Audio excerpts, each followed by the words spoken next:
Yo, Knuckle Dude, welcome back.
This is gonna be a quick one too.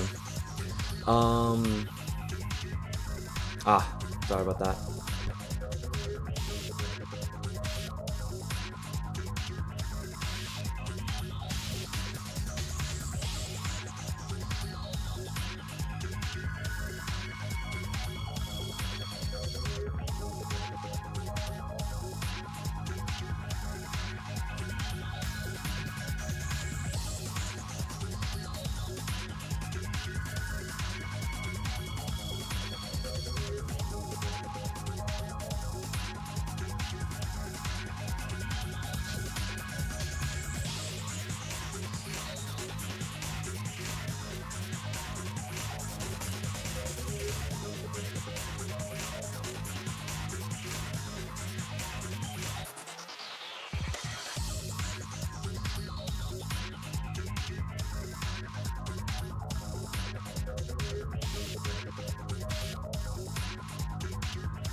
Oh, I know it says DMC5. That's the gaslighting, Biggie. That's how you get them. I see you're continuing playing your favorite DMC game, man. You really love DMC2, huh? Yeah, sure I do, buddy. Sure I do. Man of the hour, man of the year.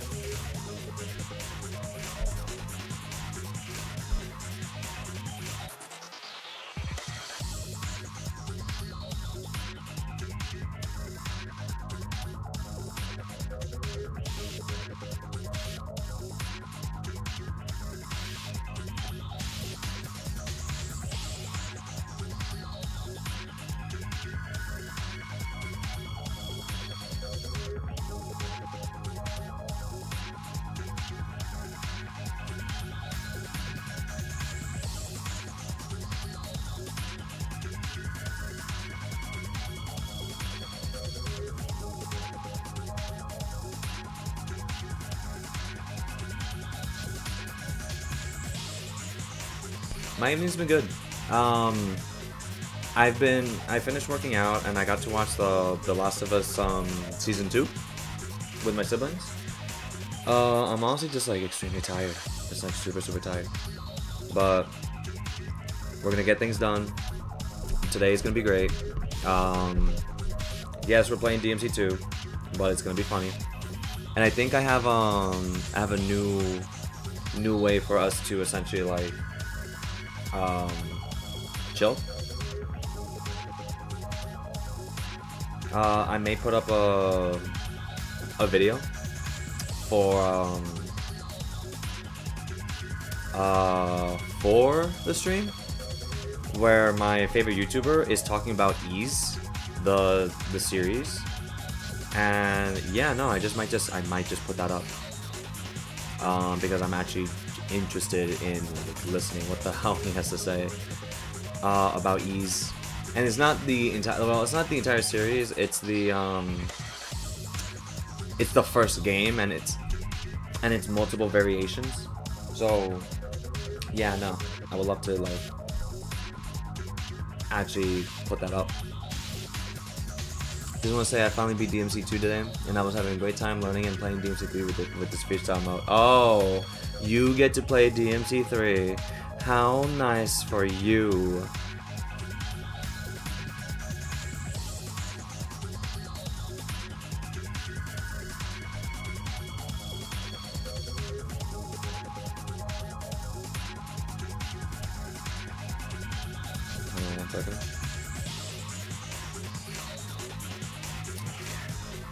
I hate when my phone does this. Give me 1 second.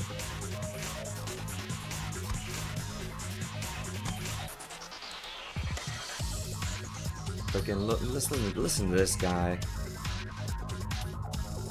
Make sure that I have to keep playing DMC 2 while he goes off to play the freaking better game. Can't believe him. Preying on my downfall is what he's trying to do.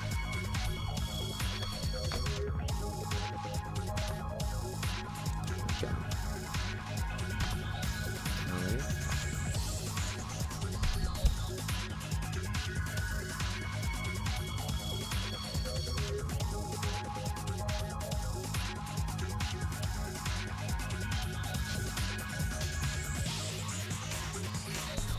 I don't know what you're talking about. I'm just enjoying my marathon.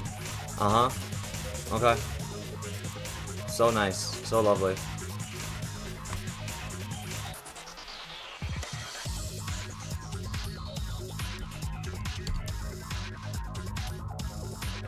I will give you credit on this one, Dark Arrow.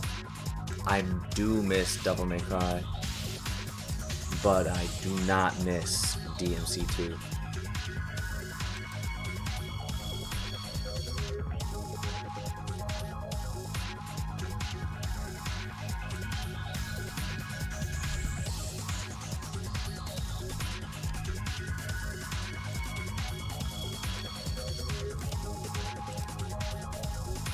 Second, almost done, and I should be good to go.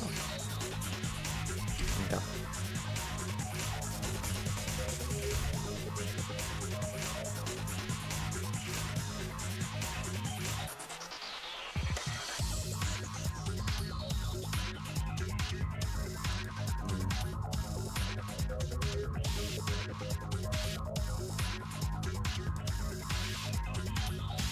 Alright, everything's ready. Let's do this. I don't have soju. No. I didn't get it. I didn't have anything drinking. Misleading title of my brother, unless you can't put DMC 2 in the title. As a title. DMC 2 is everyone's favorite. Never. I'm never gonna put it.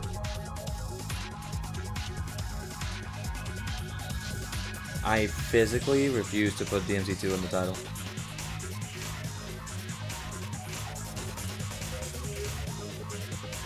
Oh no, I am playing Devil May Cry 2 again. So what ADHD vid is gonna be this time? A video essay. That's what we're gonna do. We're gonna watch a video essay about Ease. So question, Danny, after you beat Dandy on hard mode, are you gonna play Trish? No, I'm not playing Trish. That would have to be $200 at that point. $200. Ease 1, yeah. We're gonna listen to one of my favorite YouTubers called K-Bash. He is literally like my video essay like master. That's like my my actual king. I love him. He is chaotic and funny, but he's so nice and well versed in what he's looking into that it's just like, oh dude, no. He's always been my favorite person to listen to as a content creator, like that guy, K-Bash. I've been following him since I think like 2014, 2015, somewhere around there. Like, he's one of the newer guys. How's it going, Happy Man? How's it going, everybody? Hi. Oh my God, miss you guys. It's been a few hours, but it's been good. Yo. Yeah. 200. All I know from people saying Trish just plays like DMC1. Yep. But I'm not playing Devil May Cry 2 again. The price would have to be $200. Straight up. Like, now I'm gonna make it impossible. I'm not doing it. Alright, so still quite well, can't complain. God bless. Yeah, no, today was good for me too.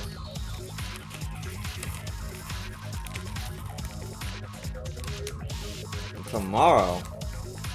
What are you talking about? I only put it that much because you're not gonna put $200.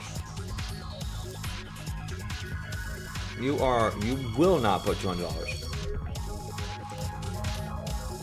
I'm not trying to bait you. I don't want you to do it. And I mean that.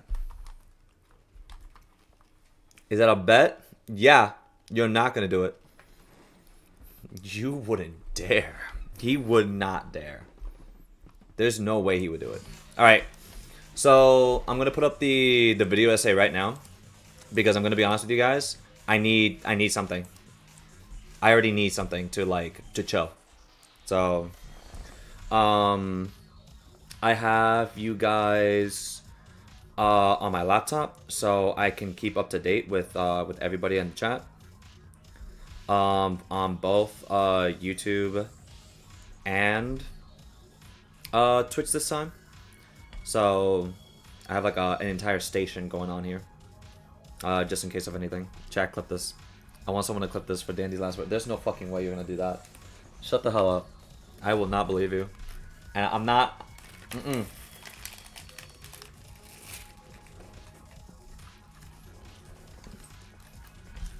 You do $200 fucking dollars? I have to play Trish, but you're not doing it.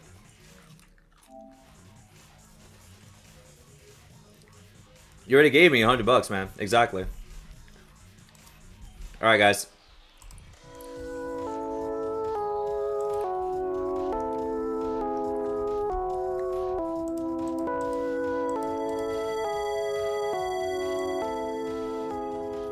If you want to talk about action RPGs, you'll end up looking at Ys in one way or another.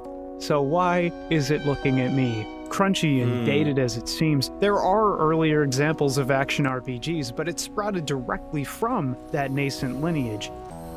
Dragon Slayer, I know, but you should know I don't back down with These that. prototypal action RPGs were products of a young Nihon Falcom, a company that wouldn't publish a game in North America until the original Ys. Nihon Falcom is a very old company whose development ambitions stretch back to 1982 on the PC-88 Sit and back, other class. Japanese This is an actual school platforms lesson. that most modern gamers won't ever access unless they stumble onto a Nintendo Switch port or something similar. I think you'd have to trick people to hit play. And I now understand why classic video games used hand-painted assets to move units. But crusty games or no, I'll do anything for $1. Even play PC-88 games. That's just the kind of guy I am. You could trace the action RPG lineage back further still. Panorama Toe is another early Falcom game. Look at that lush jungle.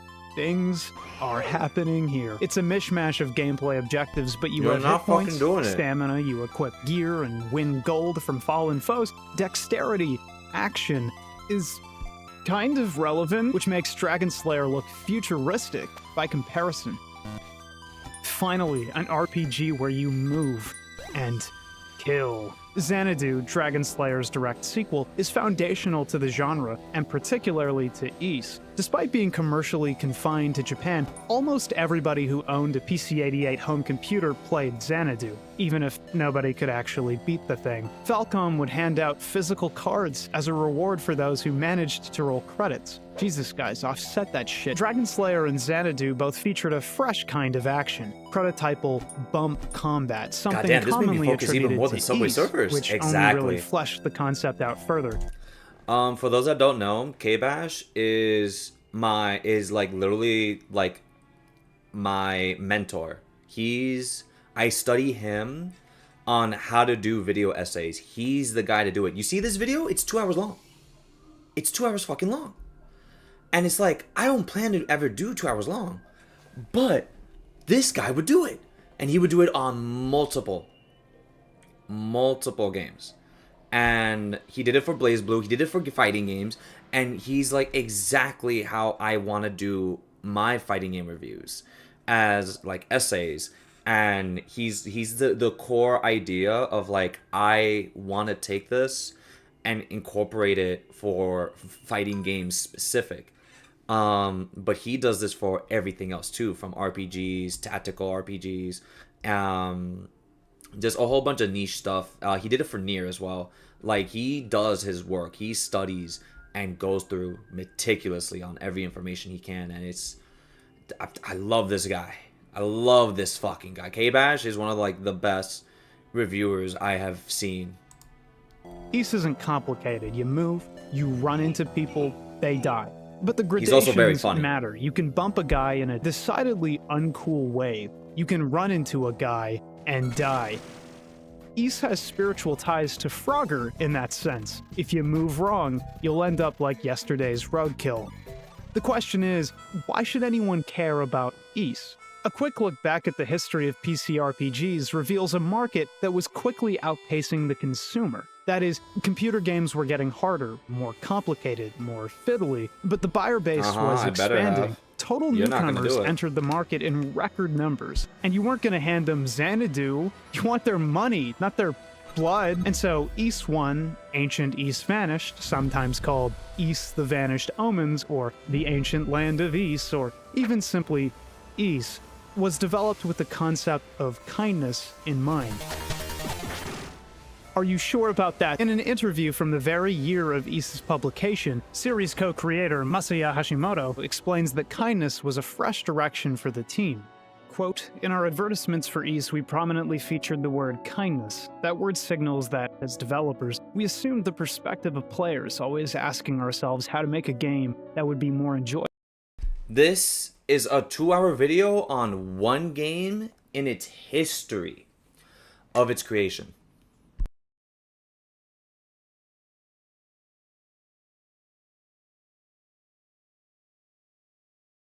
And this game is out in 1987.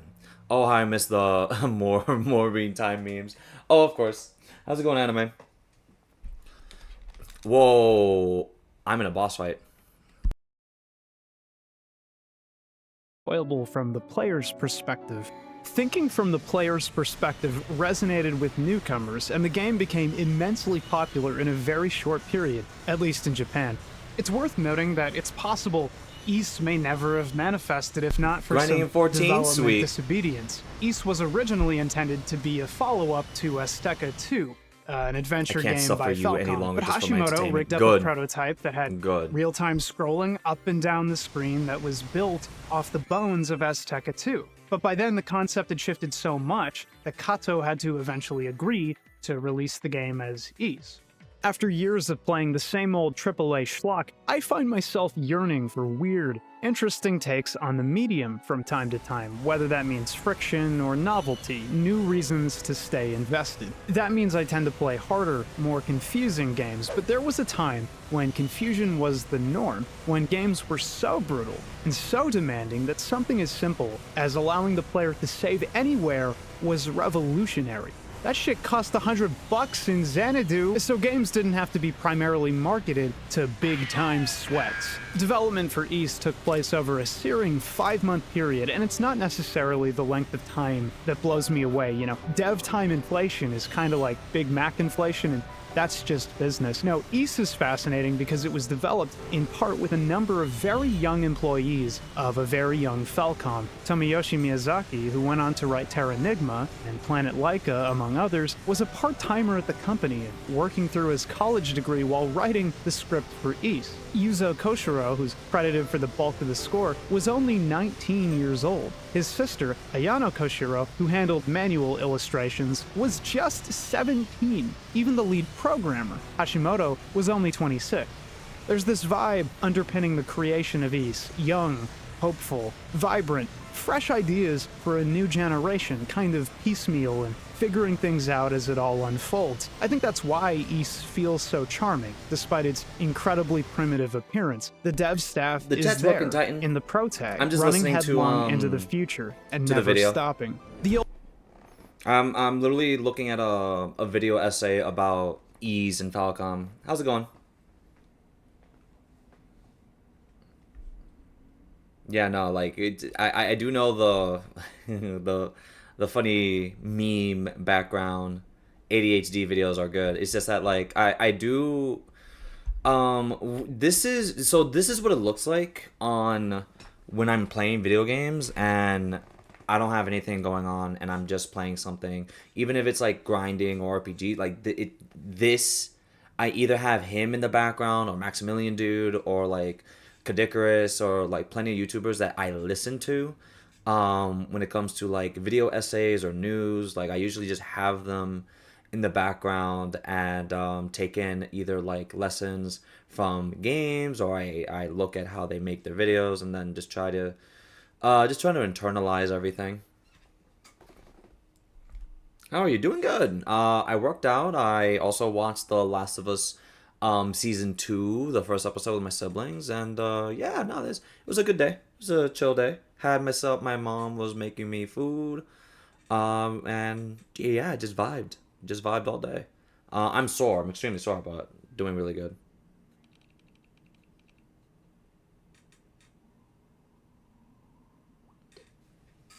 Alrighty, let's continue. The old PC-88 manual even came with a full backstory As you can see, I'm just breakdown mashing gun, explaining the protagonist and his adventures I want to do leading something that up actually to is the worth my game, time. things and that would be that's hammered listening out to him. and worked into later versions. To give an impression of the weight, the importance, Falcom wanted to impart Ys, the PC-88 version, shipped with a hardcover manual, something that's impossible to imagine today. I've purchased modern games. You know what I got? Nothing. An advert if you're lucky. Directions to the digital manual. Suck my dick and balls. Now that's all well and good, but why cover Ys at all? It's simplistic. It's a game about collecting objects and killing an evil man. We've all seen this before, at least 50 times! Well, the original Ys is a bedrock title for Nihon Falcom, and they've carried it along through the decades, occasionally refining the original concept. It was also released at that critical point in Japanese PC gaming history, when multiple home computers competed for market dominance, meaning it was eventually licensed to multiple external developers, who each took a crack at shipping their own version. Ys was the first Falcom game to hit North American shores, meaning a degree of international importance was conferred to this humble, kindness-minded game. In a sense, it's unhelpful to spend too much time focusing on the original development team because the story of Ys 1 was tinkered with, broken down, and built back up enough times to make your head spin by many different teams in many different ways. So, what does it mean to tell the same story 7 times? But first, let me add some personal context. I suffered a hard drive crash during the development of this video and lost 5 full playthroughs of Ys 1. Having already assembled the footage in my video editing software, I was forced to record all 5 games from scratch, bringing going through a video essay here of my favorite YouTuber K-Bash, who is literally like my ideal person of like a video game historian. So I'm just letting him talk about Ys and the entirety of Falcom. If you know what that is, I love E's. I actually went through a lot of them. I did a marathon of them a long time ago, but this guy finally is talking about E's since I don't hear a lot of people talking about the series. So this was really refreshing to like kind of look at. And considering I'm in Devil May Cry 2, I do not care about Devil May Cry 2. I am essentially just like trying to vibe and actually like do something that it feels like it's valuable to me. So yeah, I have this video up, and I figured like, hey man, I want to talk about this guy. This guy actually got stuff going on. I'm just suffering. The total number of games played to 12. I think I've memorized the layouts of the dungeons. I think I know where Darm Tower is. Not in game, but in real life. Whenever I see a particularly large tree, I think, damn, getting some real East vibes here. So welcome to an earnest exploration of what it means to commit to the bit. Yeah, I'm on a ledge. Man, the view is amazing. East is the story of Adol Kristen, a wanderer with no dialogue, someone for the player to project themselves onto, or someone whose personality you can freely infer from his actions. He's not quite a blank slate, but the finer points are left to interpretation. You know, Buddy gets 3 potential love interests and doesn't go on a single coffee date. What else is there to say? He really cares about his work. Adol crosses the sea to Asteria and finds himself caught up in a prophecy. A fortune teller says she's been waiting for him to arrive. Okay, chosen one narrative. Fairly normal stuff. I guess if everyone around me had regular hair, I'd expect my red-headed ass to be treated like a mythical being, too. Monsters now roam the land, and it's Adol's destiny to collect the 6 books of Ys, banish the darkness, etc., etc. Ys, the first one, doesn't have a particularly compelling story. Its narrative is simple enough that an entirely media-illiterate boob like me can grasp it with ease. Thank God, some of these RPGs got me into library, poring over tomes. There's not much in the way of nuance, at least in early Ys. Adol is self-evidently good, and you kill things that are self-evidently bad. The villain's name is Dark Fact. The name's Dark. The video is about Ys, literally the original Ys. So he's going through the history of like 1987 PCs, how the game has evolved throughout the years, and what is the core like aspect of the game, and why is it so why was it important, and why is it still going? The series is still going from 87 to even now this year. Dark fact number 1. Dark is not a title he received after becoming evil, but actually his real name. You know, sometimes I think video games are the only things that matter. You have to remember that Ys released in 1987. RPGs, and particularly action RPGs, weren't known for prioritizing story. A lot of video gaming is interaction. Yeah, it's the interactive medium. It's a culture of action. And game development was fraught with limitations. Space, fidelity, accessibility. Games grew explosively for decades, and it's not hard to see why. So many people, consumers included, became obsessed with the best, the most, the next step into the future. Just compare Dragon Slayer 1 and Xanadu, the progenitor. Is that what that giant yellow thing is? That was side Goshen? by side. The yeah, giant? People had high hopes for whatever was coming next. At the time, a plot as simplistic as the one found in Ys might have passed as value. Bang for your buck. Damn, we got characters and gameplay? Oh my god. Of course, you had to find it all yourself, you know, house by house, because there weren't proper cutscenes back in 87. You had to find... What's up, Biggie? I put up a video about a guy that's actually talking about Ys and the originality of Ys. So I'm letting this guy fucking talk while I deal with Machine Gun. Find the text dump. That text dump meant something back then, okay? In the original Ys, you load the game up using floppy disks. Listen to the intro theme, hit play, and get dropped in like... Okay, who am I, though? Most people never see this version of Ys, though, so before we dust off the etchings of the ancients, let's take a look at what new players can expect instead, and where I personally started my journey with the series. The modern take on Ys 1, sold as Ys Chronicles on PC storefronts, He's only talking about Ys 1. an alien experience. Not in a bad way, just imagine going 30-some years without experiencing Ys combat. Turns out I should have studied the blade. An intro cutscene paints a picture of the scenario without outright explaining it, and you wake up in a small village. You're made to walk around talking to villagers. You read their names. You listen to their problems. You're allowed to wander into the wilderness, but you have no weapons, so it's pretty easy to end up in the same bed you started in. When you eventually get your sword, you find that Adol moves incredibly fast, and enemies occasionally adjust their positions, throwing you off. It's sometimes better to shift gears, slow yourself down before engaging. The 8-way movement is slippery, at least at first touch, and it's a bit too easy to let attacks slip in when you're not confident. You might not have armor yet, you might lack a shield. If you run away after bumping into an enemy, you could eat a retaliatory strike, so combat feels committal. You've got to go in hard and fast.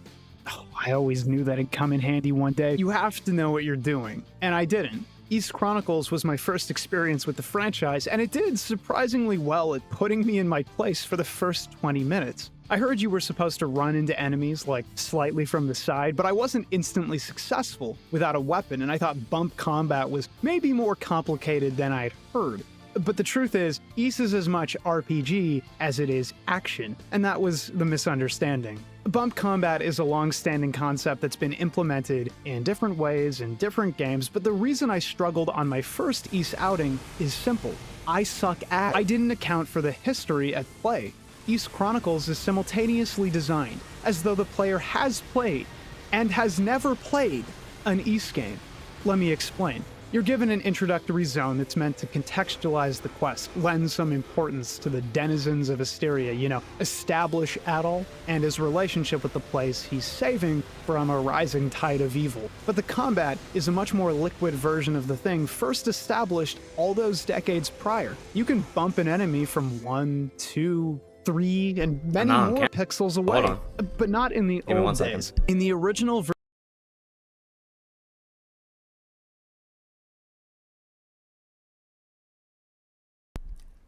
Oh, it's not that I'm not on camera. Uh-oh. Wait.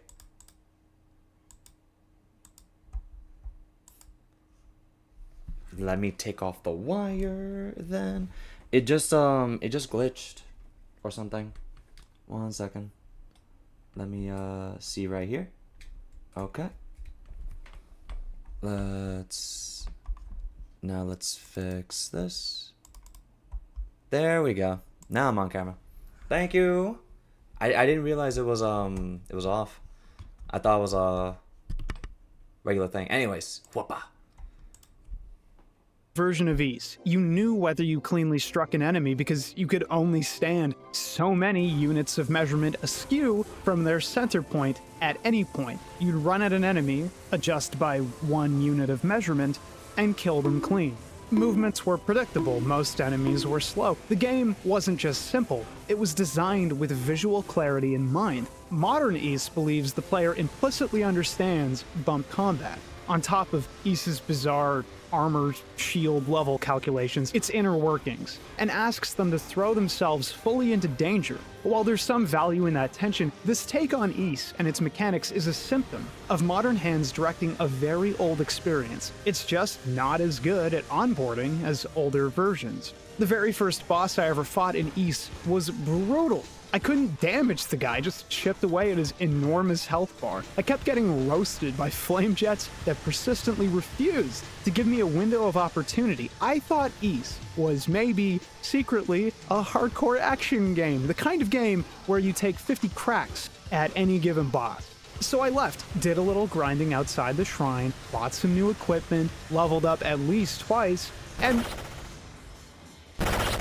What happened? What fucking happened? And that kind of mechanical confusion is only the tip of the Iceberg. The original Ys made its home on the PC-88. Various other pre-Windows ports of Ys crept onto other competing home computer systems. The Sharp X1, PC-98, and FM7 versions are practically indistinguishable, minus some display minutia. The MSX2 version is slightly slower, squashed down, but otherwise content identical to the original Ys. None of these constitute a story, and so I avoided them when recording footage. But looking at other versions, things get weird fast. And to play through these many versions, it's important to have a cheat sheet for quick reference. While many versions of Ys differ at a functional level, the plot can be broken down, beat by beat, into the following steps.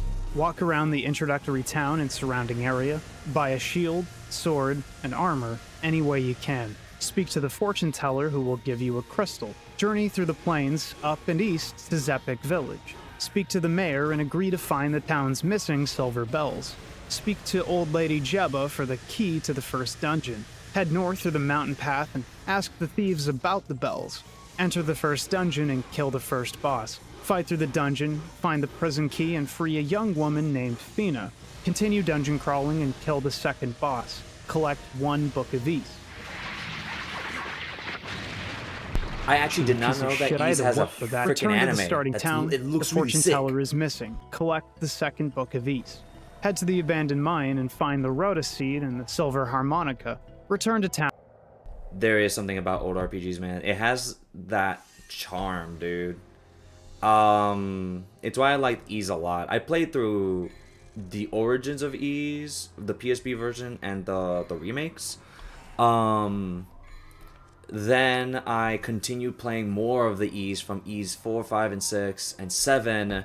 And then there was a Ys 4 remake on the Vita called Memories of Salsetta, which is essentially like a retelling of it.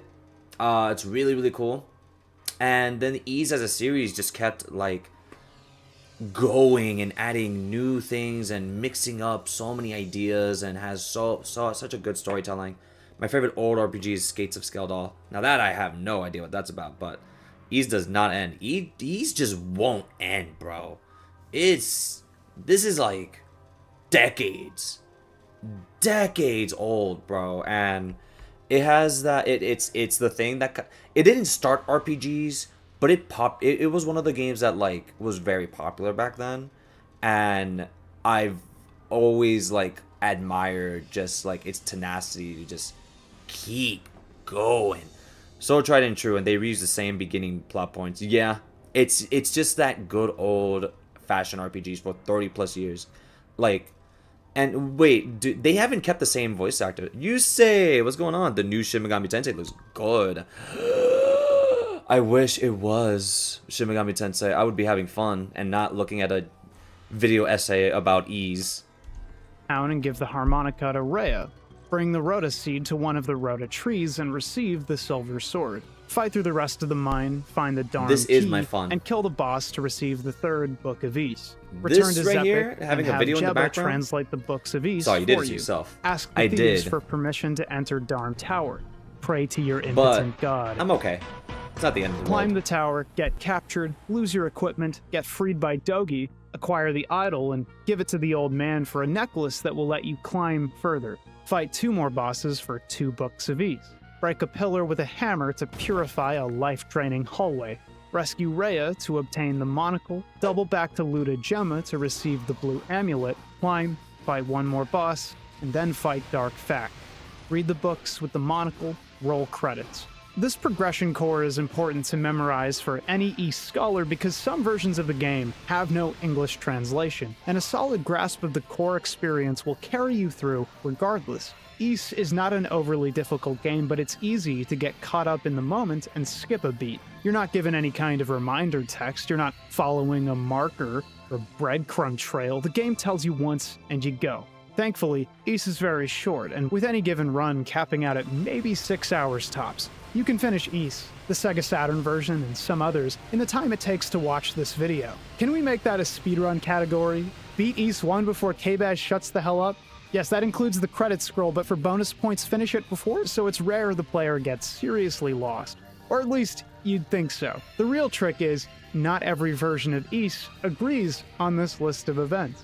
The post-Windows remakes of Ys 1, so Ys Eternal, which was expanded on, and Ys Complete, which was finalized in Ys Chronicles, why'd they nerf for years, all feature the intro town and preliminary zone dividing the player from the game proper. It's not a major addition, only accounting for 20-ish minutes of playtime if you let it. You can talk to every NPC in town and get a free sword from the militia captain. This tiny addition is, in itself, He looks like a Richter. story. As mentioned, Ys doesn't properly start until the player equips themselves with a sword, a shield, and armor. When you load into the game, you have 1,000 gold. A basic set of equipment will run you 1,600 gold. Nobody hands you any kind of free equipment in the older versions of Ys, meaning the player can buy one piece of equipment, a sword, and will be forced to wander the plains grinding money from slain monsters, 600 whole pieces, hopefully arming themselves with the knowledge necessary to tackle the game. However, knowledgeable players will ask around town and learn that a man at the tavern lost a ring.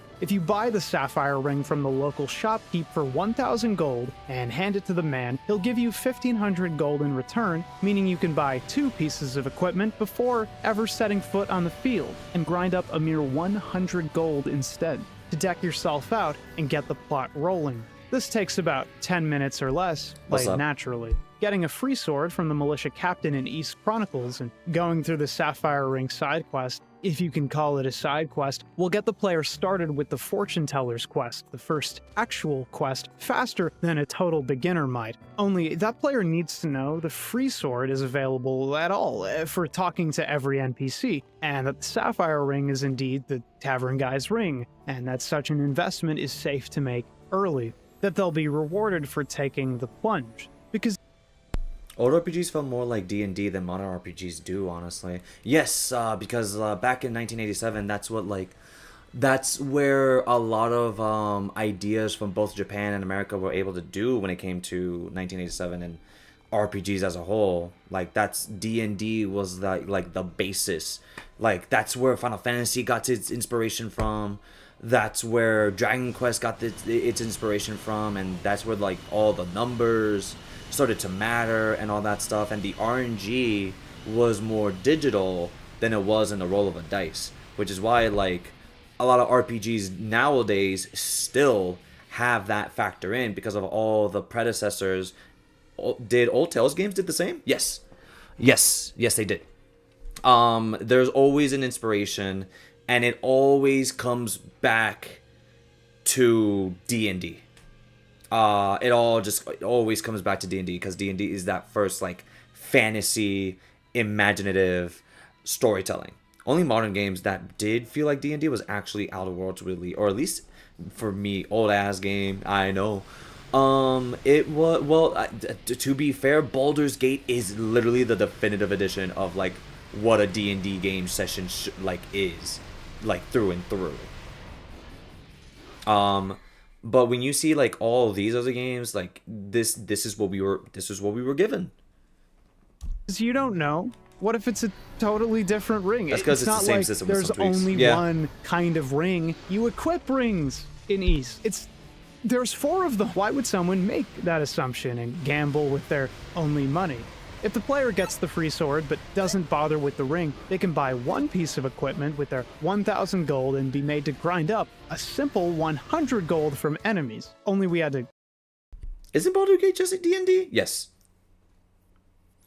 Same for most media. Some things that adapt within that medium then gets influenced with another to make the thing that inspired by them. Yes. I'd say it was the actual choices and that it all mattered in the wild, or actually funny dialogue choices. Yes, which is why Fallout, Vegas was such a good game as well. It's just literally by the same devs. So it's like, we like nowadays there's like more ways to factor in on choices and ideas and la. It's just like that this is it. It's D&D being realized in media. 3 is 5e, 1 is 2nd edition, and 2 is 3rd. What? Go through the introductory scene setting, the wall of text boxes. If the player never gets the free sword and simply runs to town, they're exactly where they'd be if they'd picked any other version of Ys, and whether they handle the Sapphire Ring or not comes down to experience. It's a weird thing to play through, playing them back to back. It never occurred to me to Baldur's Gate to D&D edition. Got you. talk to every NPC on my first Chronicles run, even when prompted to talk to the villagers, because what? Jarvis herds sheep. I don't care what he says. You're left to move forward at your own discretion. NPCs have names, but they aren't interesting people. And I'm left thinking that the older... In the way that Street Fighter was, while a grandfather to the genre, helped greatly inspire a lot of the companies to follow suit and become so much more. Which is why I need to see these kinds of videos. It's just the fact that like there's roots to all of it, and the inspirations, the ideas. There was always something that started somewhere, and seeing the development cycle and the change throughout the years is just so cool to me, to gradually to get to where we are now. I always feel like that's just such a amazing freaking adaptation to the future kind of deal. It's always been so fun to watch. I'll forever trust Obsidian Entertainment on any RPG blindly. Same thing how I go for Yakuza. Always just seeing the evolution of everything, and seeing how that game grows to be into such an amazing like city drama. Oh my god, and the beat 'em ups. It's always fascinating with history, 100%. older method was better. You blew in or flipped in and you handled it. Critically, you weren't immediately helpless against the enemies in the field because you could buy a sword instantly, so that friction never happened. There's no shop in that Chronicles intro town, you know? So in shaping the world, contextualizing Asteria, the story of Ys changes. The tone changes. The new way, old way, neither are inherently better. They're just interesting flavors of the same basic story.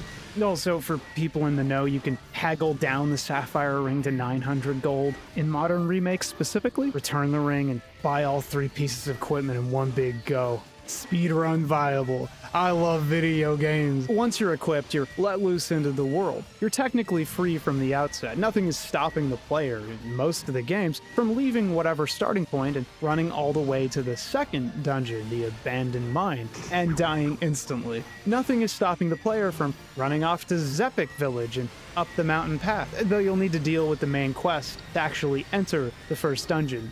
But regardless, the world is mostly open. It's a small place in most versions. Green, grassy fields, lakes, forests. The type of thing you'd see in Final Fantasy. I hate to say this, but a lot of games forget that they are games. Some just forget to have fun. Which is definitely why it's like so hard for me to always pick up a game. Because like, there's a reason why I'm specific to a lot of things. And it's because like, if I know that this is going to have fun with itself, then that means I am literally going to be playing an actual game. Not only is it a good cinematic story and has some really great combat and ideas, but you also have activities and things that steers away from the main game and actually lets you fun with the side activities, lets you explore the world, actually be a game and actually interact with the virtual world that it is designing to be, instead of just it's always story, it's always dialogue, it's always lore, it's always this and that, and it's just like, man. Which is why you should play Blaze Blue Central, which is so true. No. I love fighting games, but most fighting games have this problem where they are just the fighting game and not a video game alongside it. Which I need more fighting games to do some other stuff. That game is a game. Again, I'm sorry, but I'm going back to Other Worlds. That game nailed it. Oh no, I get it. I definitely get it. Or Dragon Quest, Fantasyland.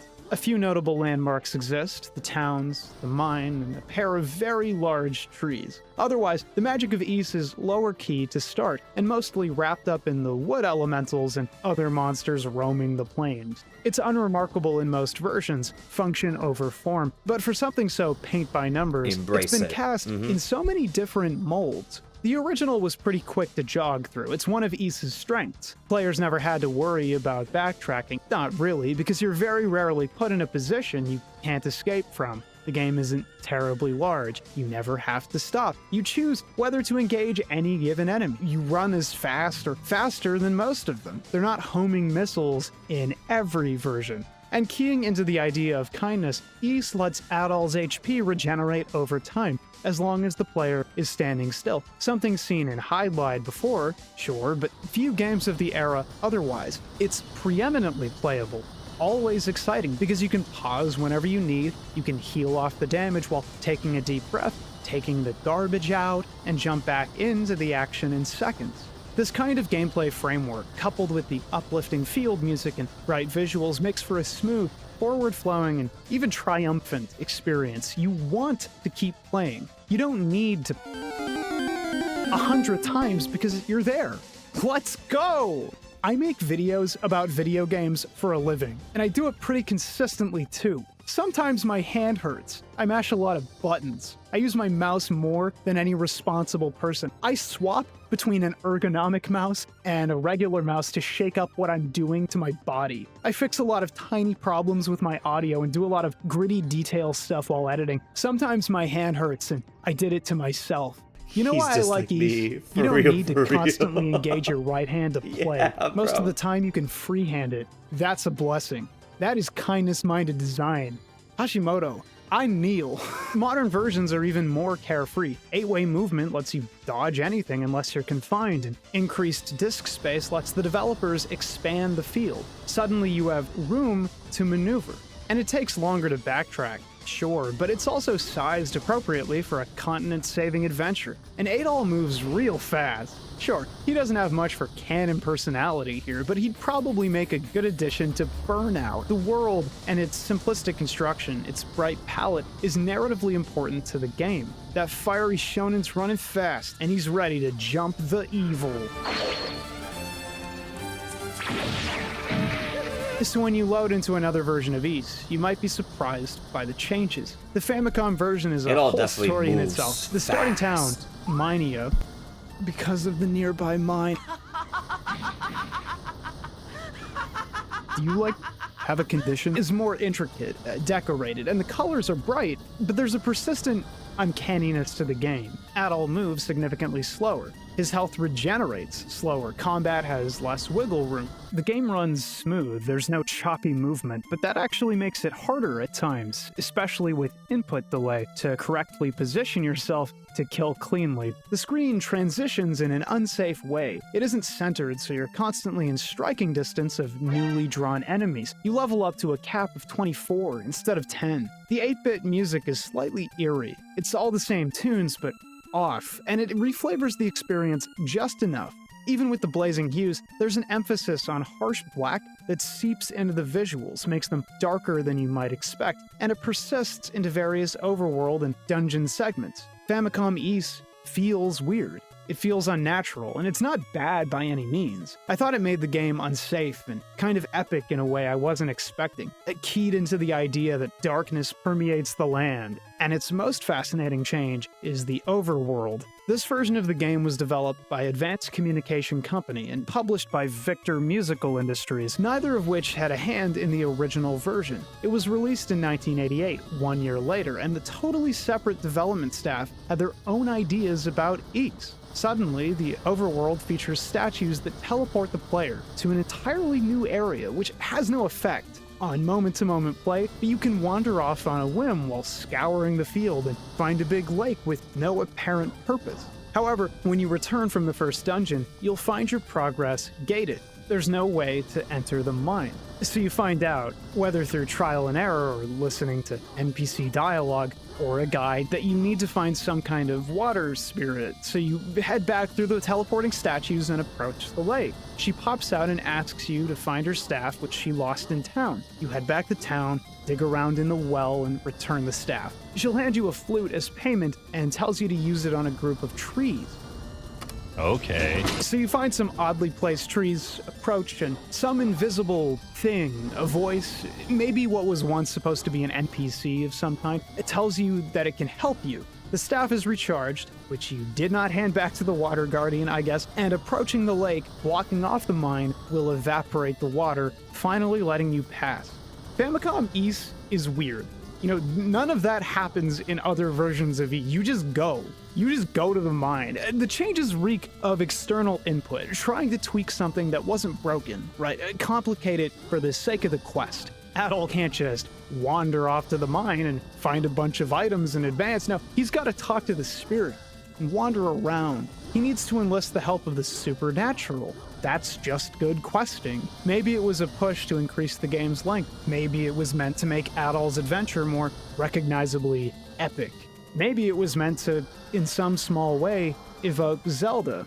The Famicom version changes are sweeping. I could spend 20 minutes going over each of them and what they mean, but we were talking about the map, the world of Ys. And the Famicom version isn't the only one with opinions and alterations. Earlier versions don't change very much, but consider the Sega Master System version. Aside from featuring fewer enemies to fight, making grinding a bit of a chore, the developers made...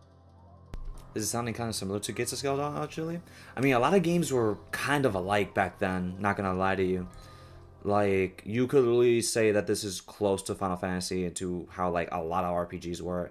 And we still tend to see a lot of RPGs to still be semi-similar nowadays.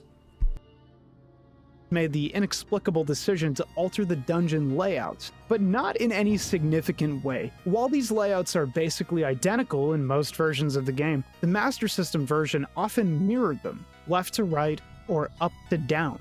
The item placement doesn't meaningfully change, the experience is fundamentally intact, but they decided to make a few Ys old heads very confused when they walked into whatever dungeon. But it doesn't take nearly as many liberties as the Famicom version. It's different, but safe. Never mind, that is the scariest Ys has ever been. Turn that off. Want to see something really unhinged? Let's talk peak Ys. Oh. Hey, Ys was ported to the Sharp X68000, which I'm sure we've all heard of before. This version is so obscure it's omitted from the Moby Games page. The Sharp X68000 was a higher fidelity machine than Ys was traditionally ported to, and that gave the developers room to create something completely original. It even had key art drawn by Yoshitaka Amano. Gaze upon that ethereal, painterly aesthetic and be transported to another world. Final Fantasy art, and then we have real art. Exactly like an actor, but I can't tell which. This version of Ys departs both visually and structurally from the traditional experience. Gone are the carefully sprited portraits, that lighthearted anime aesthetic, replaced by what I can only describe as the hardcore Western art enjoyers' take on how Ys should look. Okay, enough of this anime stuff. It's unconvincing. It's ugly, and it goes beyond the portraits. This console is capable of bigger sprites, more moving objects. It's more powerful overall. But the minute you walk outside, you're bombarded, barraged, pelted with dudes. I feel like I'm battling the forces of Mordor here, and this works, in a sense. Ys has moments that require grinding, genuinely require grinding, not like, oh, you're not good with the core mechanic. No, like, actually, you have to stop and kill, usually because you haven't been killing enough. Of course, that's if you run through a little too quickly, and the Sharp version makes finding enemies a breeze. They find you. They're locked on your position. You're gonna get trampled if you don't hold a direction. Fight or die. Once you've caught a breath by leveling up and loading out, you'll find Zepik the smallest possible distance away, a light jog to the northeast. What? The map is puny. It's a fraction Steady Focus is a game of what to it's play. I supposed can't to be. look, man. What He's is going on engaging. here? Sharp X68000 Ys. Why does this game take place on Namek? It's a bizarre mishmash of styles, realistic portraits coupled with cartoony character models. The sprited world looks bizarre. The package is visually incongruent. I don't like to look at it. The colors are faded, but not in a way that lends any kind of character to the experience. Instead, earth and stone becomes a washed out clay. And this is great for highlighting where the player character is. You're never going to lose sight of that shade of red. But a game is greater than its mechanics, and the aesthetic never quite comes together.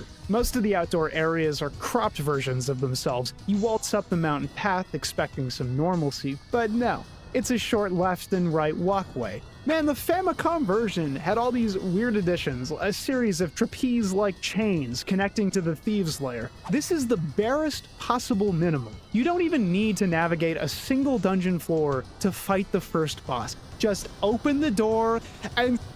oh my god, a bitmap! Color is important to Ys. Aesthetics in general, really. But the Sharp version features this beautiful hue to simulate dusk, only to mirror the setting sun. The water surrounding the temple becomes stark orange. It looks like lava. It's lava, dude! It was so jarring. Finishing up with the mines, you know, final boss room full of lava, then approaching the final dungeon, only to be met with this effect like, damn, Dark Fact turned the world's water to lava. What a villain! Oh, that's the sun. Why? This is easily the most interesting visual reinterpretation of Ys. It aligns in no way with the plot, the narrative, the intention, and chooses to do something completely different, whether for the sake of being original or sincerely trying to do right by the game using superior technology while slicing the foundation to ribbons. It's a fascinating study in adaptation, or like maladaptation, I guess. There was never much to go on for developers trying to capture the world of Ys. It was fantasy. It was bright, blindingly bright.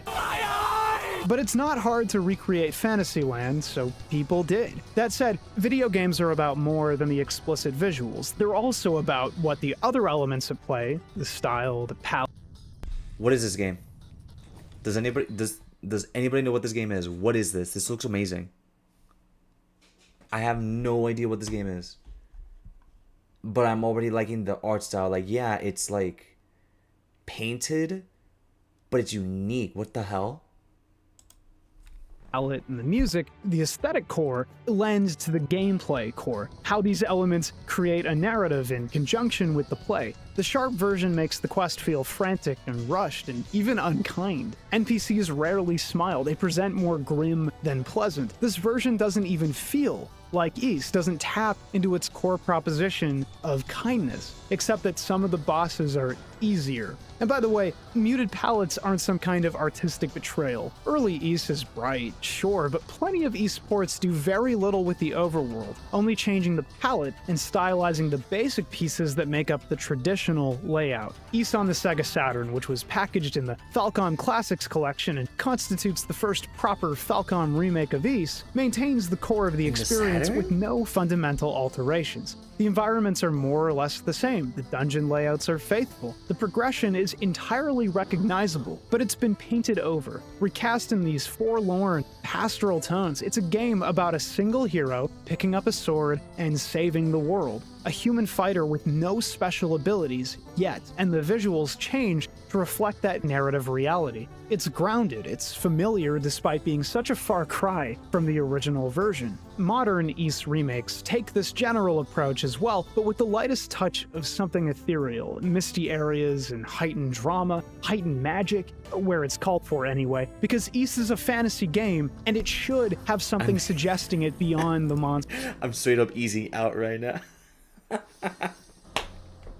Mood, bro. This guy makes me want to play through the original Ys, considering what I'm playing right now.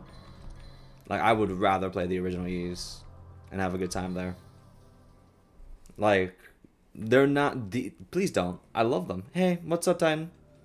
It's not a good game. I played through them. It's actually not a bad game. It's a good game. What you talking about? I like bumping gameplay. Monsters. The world is mystical, and you're unrappeling a mystery about the ancient too, kingdom right? of Ys, a civilization that vanished from Mysteria long before the player blows in. Plot-mandated girlfriends. This is why I like this guy. Okay, Johnny, he knows what he's talking about. So build that mystery into the visuals, into the world. That's probably why the Famicom version has. So, ooh, now we're gonna talk about the availability of Ys. Remember, Biggie, Happy Main doesn't have PC, but a toaster could run Ys, so I'm pretty sure there's one on the phone. You could play it on the phone. So look at all these versions. This is the Oath of Falgana, Biggie. They put the PSP game, the 7th game, on here, but it's all on PS4. So if you want to play Ease, you can 100% like the original is right here. Like Ease Origin is right here. You could play through. Wait, this is a different game. This is a different game. It's not the game that I and what he is talking about. Yeah, this is a different game. It's a retelling, but it's not the same game that we're playing through. What the Ease game is called? Which one? He's playing Ease 1. The first Ease game. You think Ease could be played on a flip phone? Yes. Ease Chronicles, not Ease Origins. You definitely want to look for Ease Chronicles. It's not here, though. I know Ease Chronicles is on the Switch, though, and it's definitely on PC. Ease Chronicles is also on your phone. If anything, I'm gonna be for real. I think the phone would probably be the best option if you do not have if you only have a PS4. It's not a PlayStation. Ease Chronicles, no, it is not. Every other Ease game is here, but not Chronicles. Okay, Titan, I see that. Not really a fun conversation on that one. But yeah, no, like this is what we mean by like Ease is still going. This is the newest game of Ease right now, and this just came out 2024. Fucking A. And it just announced Ease versus Trail in the Sky, which is a game that's been around in Japan for a long time, but we never got in the States. Where it's the Ease game and the Trails game actually coinciding for it together. But yeah. If you want to play Chronicles, which is the one that I would play, you would be able to play it on your phone. I would be playing. I played East Chronicles on my PSP and on my Vita. Really good games, really good ports. I love those games.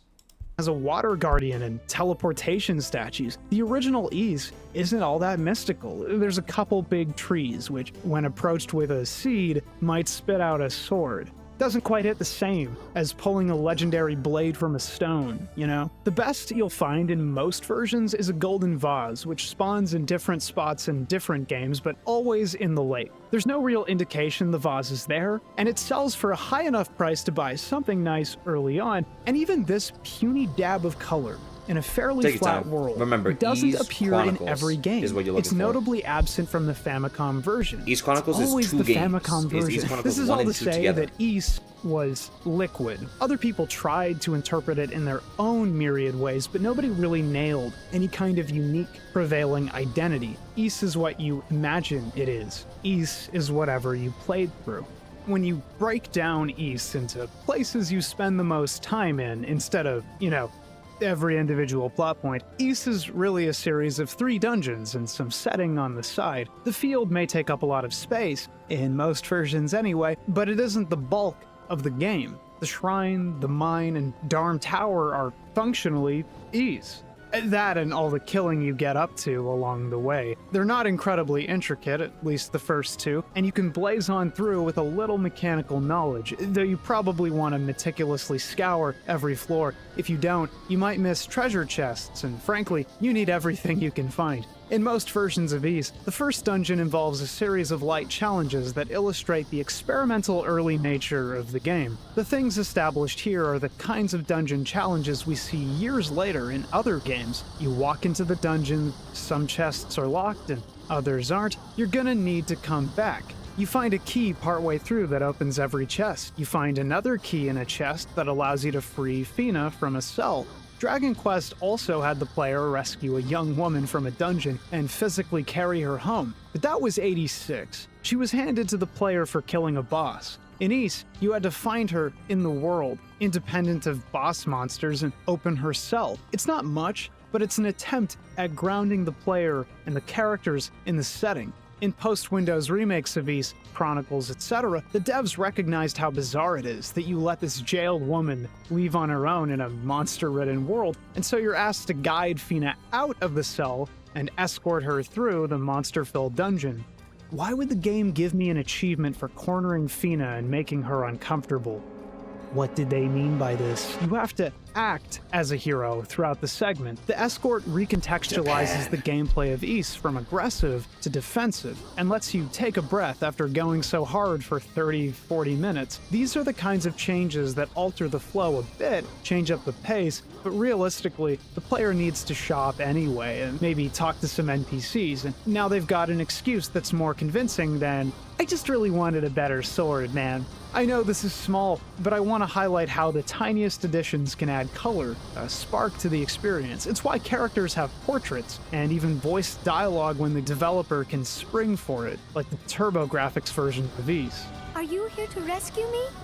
How wonderful it would be to escape these chains. All told, Ys is a pretty lonely game for the first 2 dungeons. It's lacking a certain human element that these little visual and audio flares help balance, and it's probably why you're made to leave partway through both of them. You don't just grind it all out, you reconnect with the people you're helping. The shrine is a well-constructed way to break into Ys otherwise. While the Sharp X68000 version is weird, instantly fighting a boss on entry, it's not actually all that strange. The first level of the dungeon has no other enemies in any other version, so the subtraction makes sense. It's mostly extraneous space and some treasure chests. And/or you Vita. know after fighting the first boss whether you're ready to handle the next floor. If you lost, you're grinding. If you won, go ahead. The second floor offers up a specific challenge, hallway bump combat. Without the openness of the planes, you're suddenly locked in and forced to fight. Enemies can march forward in single-file corridors that turn off your ability to cleanly kill them. If you try, you'll be knocked back and take damage. The level design directly challenges your mastery of bump combat and your spatial understanding. Suddenly, you have to ram forward regardless of the health penalty, or double back and fight on more favorable terrain. But enemies can spawn from multiple points, and now you have to consider who's approaching first, if you can quickly ram ahead and take one out and create more ground to fight, which kinds of enemies are faster, which have more health, which are more lethal. You're taught to prioritize these things under frantic conditions, something you've already done in the field but with significantly more wiggle room. The second floor of the shrine teaches you combat for the rest of the game. Of course, different versions handle this differently. Some simply don't spawn as many enemies, and some spawn probably too many, but overall, the intention remains across the Ys One-averse. I want to pause for just a moment to explain something about bump combat. Bump combat is not the same experience in every version of Ys. I think the original version is pretty intuitive. You adjust, you move, you kill. Other versions, like the TurboGrafx version, for example, give you a wide berth when you engage in combat. If you cleanly strike someone, enemies are pushed back just enough to allow you to, in real time, correct your position to kill without consequence.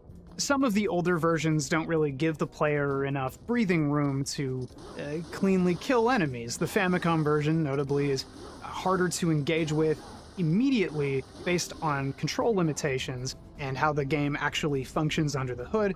The Sharp 68000 version is a little too rapid to feel like you're truly in control of.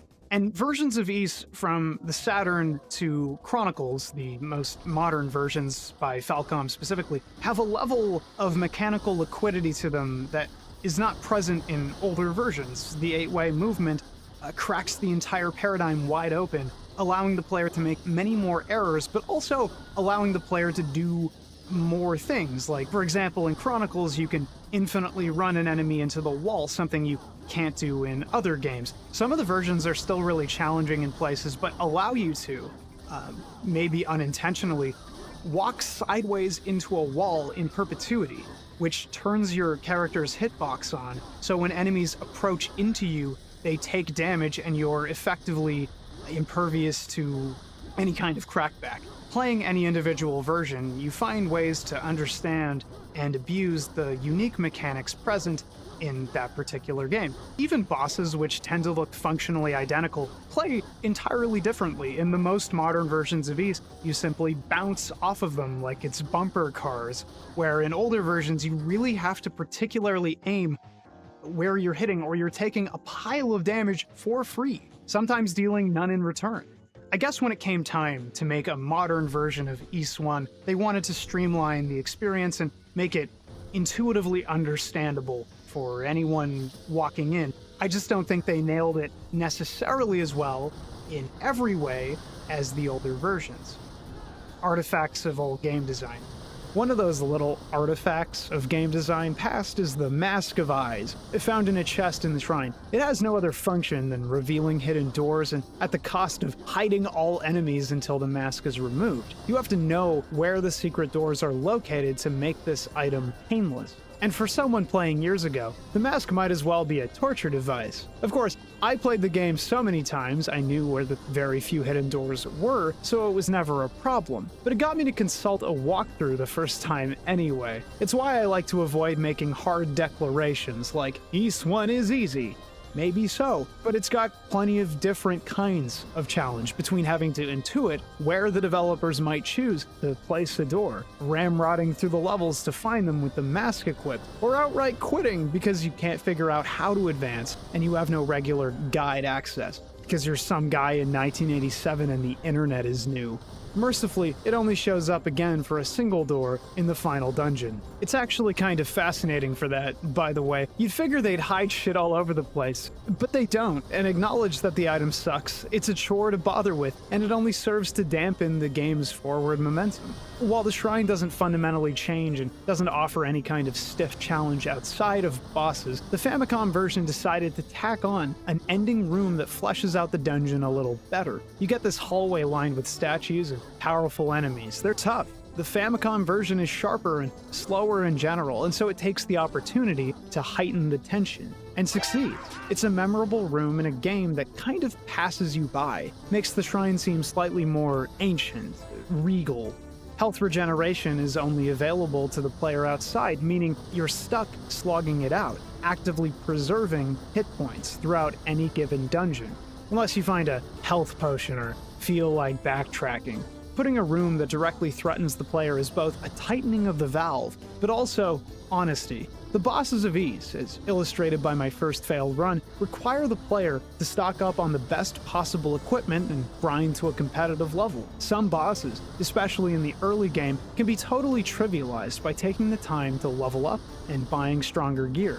Getting to the end of the shrine, fighting the centipede boss and dying against this confusing, mechanically bizarre enemy would probably be infuriating, maybe enough to force a rage quit. So this room is a warning, and it does its job well. That's one dungeon down, and it was more of a tutorial, a training ground than anything else. Now that the devs have thrown just about every kind of beat-by-beat challenge we'll experience for the rest of the game, they have to find another way to raise the stakes. The abandoned mine has no teleportation statues or hidden doors. It's just dark. Not like nighttime dark, like Fire Emblem Fog of War dark. Advanced darkness. Which turns out to be a pretty good way to raise the stakes. Bump combat with vision? Not a problem. Bump combat blind? Oh, fuck. I hate the mine. You'd think I would have burnt myself out playing one game so many times, hitting all the same beats, but instead, I just felt a lingering sense of dread when approaching the mine. Ys is a challenging game when you aren't numerically competitive with whatever new area you stumble across, and that's important. It's not that darkness is some insurmountable obstacle, it's that a weird jittering freak is a single second away from running you through. Really, it's an issue of progression, core to the RPG side of Ys, but again, it has narrative value. Running through, the player will notice that at some point, older enemies, monsters from previous zones or higher dungeon floors, are suddenly so weak that there's no need to position yourself correctly, no need to respect the bump combat. Leveling in Ys is drastic, highly polarizing. You go from being unable to damage a boss completely to wiping it off the face of the earth, at least with the early ones. The equipment, swords, shields, armor, rings, can alter your stats as well, but not as drastically. Leveling, in most cases, is more important. Experience is greater than gear. Dogi Man. You even need a sword? That's why Sora didn't need the key. Because it was in his heart. In modern versions, you're not able to grind experience off of random enemies if they're not of the same part of the game that you're supposed to be, or further. You can't grind weak enemies forever. This means that on top of all the other little mechanical quirks that keep Ys fresh, fast, and perpetually moving forward, XP gains incentivize it. It's a bit like climbing stairs. You start out unsure, tiptoeing around enemies, wary of instant death, minding your health, but once you finally reach the next level plateau, you're free to kill anything around you with relative ease. You have peace of mind that you're supposed to be here, doing this thing. That's great for keying into the idea of destiny set up by the fortune teller, but also great for portraying Adol as a burgeoning, growing adventurer. He's constantly running into new challenges. Is that a fucking skin? Having a bit of trouble at first, learning and gaining competence. Ys is relentless about this point, purely through its mechanics. I think this is part of what Toshihiro Kondo, the current president of Falcom, meant when he described players inferring things about Adol. Nobody says he's an eternally persistent twerp, but he kind of is, if the play experience is taken as literal. So the mine is challenging because of the game's staircase level gating, and annoying because of the darkness. It really wouldn't be the mine without it, just like the poo-poo plays. If anything, the darkness masks the incredibly boring interior. It also masks treasure. Ys is pick-up focused, by the time you've played it once and pick up another version, you're not entering the mine giddy to level up. You want the Rhoda Seed so you can get your silver sword, and you want the silver harmonica so the bard can play a song at you. Check this shit out. Base. And good luck combing every inch of the death-concealing shadows for every item. The shrine was a breeze by comparison. You could see those things. You knew when you missed something. But brute-forcing progress isn't so bad, or it hasn't been bad so far. The mine is packed with deadly monsters, though, so you need an ace up your sleeve. Earlier on, the player is given a ring for dealing extra damage and a ring for having incoming damage, and those can get you through a bit further. But what if there were a magical ring that slowed the flow of time? I'm kidding. The timer ring sucks. I'm not 80 years old, man. I still have reactions. But good on you, Falcom, for developing to the elderly, who managed to get partway through the abandoned mines for your accessibility feature. But hold on a minute. Ys, for the Sharp 68,000's timer ring, is uniquely useful because the game is designed with so many enemies and at such a speed that it can just be regularly useful. And on top of that, multiple Dharm Tower encounters are so blazingly fast, it's actually almost necessary to equip the timer ring, unlike almost every other version of the game. The real star is the heal ring.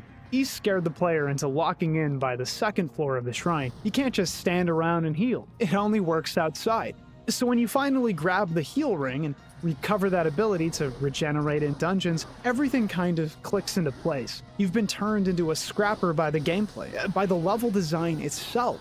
And now you have all the tools you need. Just mind your levels. It's not a perfect thing, right? Different versions of Ys feature different kinds of enemy spawns, so you'll think you're safe healing up in the darkness when... It's a really funny game. Players who successfully plumb the mine will have access to a fourth tier of equipment, the Silver Set. You find a shield in the shrine, the armor in the mine, and the sword from the Rhoda Tree once you've used the Rhoda Seed and approached. It is time for you to learn the sacred knowledge. This is what a prostate massage feels like. Silver might tip the player off early. If they're paying attention, they'll realize they also picked up a silver harmonica and handed it to the bard in Minia, who looks suspiciously similar to Fina. Aren't a lot of blue hairs around these parts. Like, Adol's the weird one here. Maybe there's a connection between the silver and the blue hair people. Multiple mentions of silver come up in conversation. When you ask the thieves if they took Zepik Village's silver bells, which ward off monsters, by the way, they'll say no, and in fact, someone stole all of their silver goods anyway. Someone has stolen all our silver goods. We can't figure out the reasoning behind such an atrocity. Man. You said it, man. If someone's collecting as much silver as they can and ferreting the stuff away in monster-infested dungeons, silver must be relevant, therefore, to whoever is powerful and cunning enough to do that. Of course, there's one version of Ys that completely does away with the mine's unique challenges, and some other ones. A version so cursed even Dark Fact himself trembles in fear of its malignant evil. Ys for the Nintendo DS is a modern-era remake in the vein of Ys Chronicles. Intro segment, expanded planes, but crushed down into the twin squares. Oh yeah, little thing. You use buttons to attack. So bump combat is still present via the stylus. You can kind of play Ys how it was intended, but buttons completely upend the dynamic. Why not use the buttons? Aside from the DS's thumb-piercing D-pad, you don't have to move forward to kill anyone. You know, you can let enemies filter through corridors and towards you, entirely removing that scrappy bump combat vibe. This changes everything. Forward momentum is no longer relevant to combat, meaning the forward-flowing nature of the play is sucked away. Adol doesn't mechanically read as this hot-blooded go-getter anymore. Now he can be a passive participant in combat. He doesn't have to be Adol, he can be Link.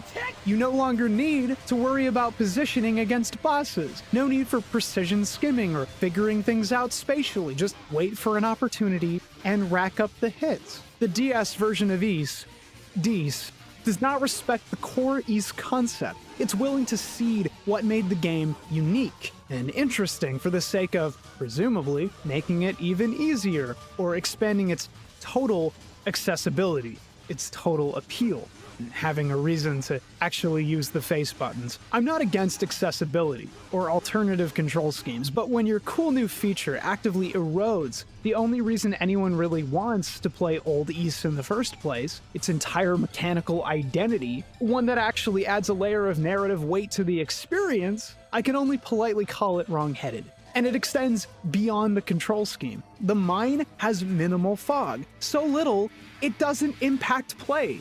You can see where enemies are, you're never taken by surprise. And you've got the second screen with its little map display, so you never need to worry about learning the layout and getting lost. I can imagine a young person actually writing this out with pen and paper.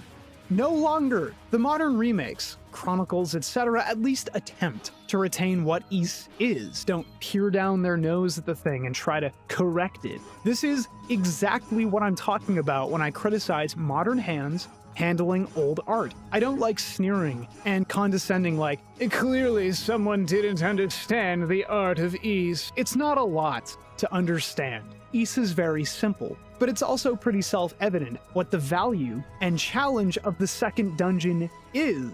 So no mechanical identity and no innate challenge to the second whole dungeon.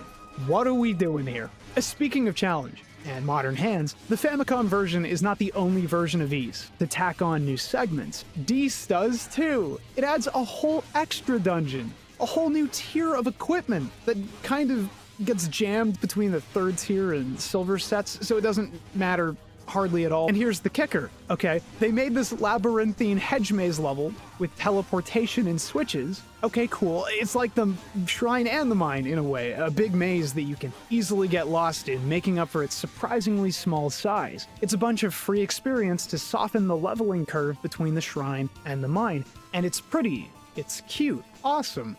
But Ys was already constructed fine, enough so that the game is completely playable in its original form, to say nothing of the piles of ports that came after. But no, this one needs an extra bit of leveling. The player can't experience any kind of gameplay friction because that's not Ys. If you think I'm being unfair here, let me be clear. They added a hedge maze dungeon to a port with a freely accessible, pre-drawn map. And I'm supposed to be normal about that. Even the new boss abides by completely different standards. Instead of allowing that critical wiggle room to get hits in, or get hit back, provide some mechanical liquidity to the experience, as many of the Ys bosses do, this one is entirely untouchable until his attack pattern is done. You wait, run in, punish, and back up.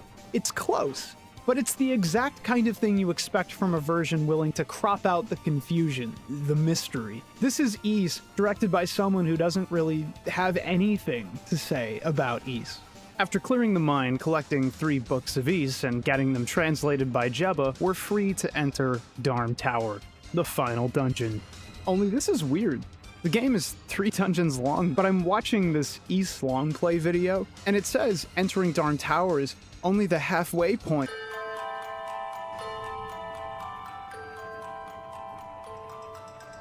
Darm Tower is Ys, in a sense. It's the defining experience, the thing that solidly establishes Adol as a hero, the most challenging segment of the game. The origin of classic characters and franchise-running jokes, Darm Tower is the prank the game pulls on the player for diligently sticking it out through 2 major dungeons and learning every last lesson they teach.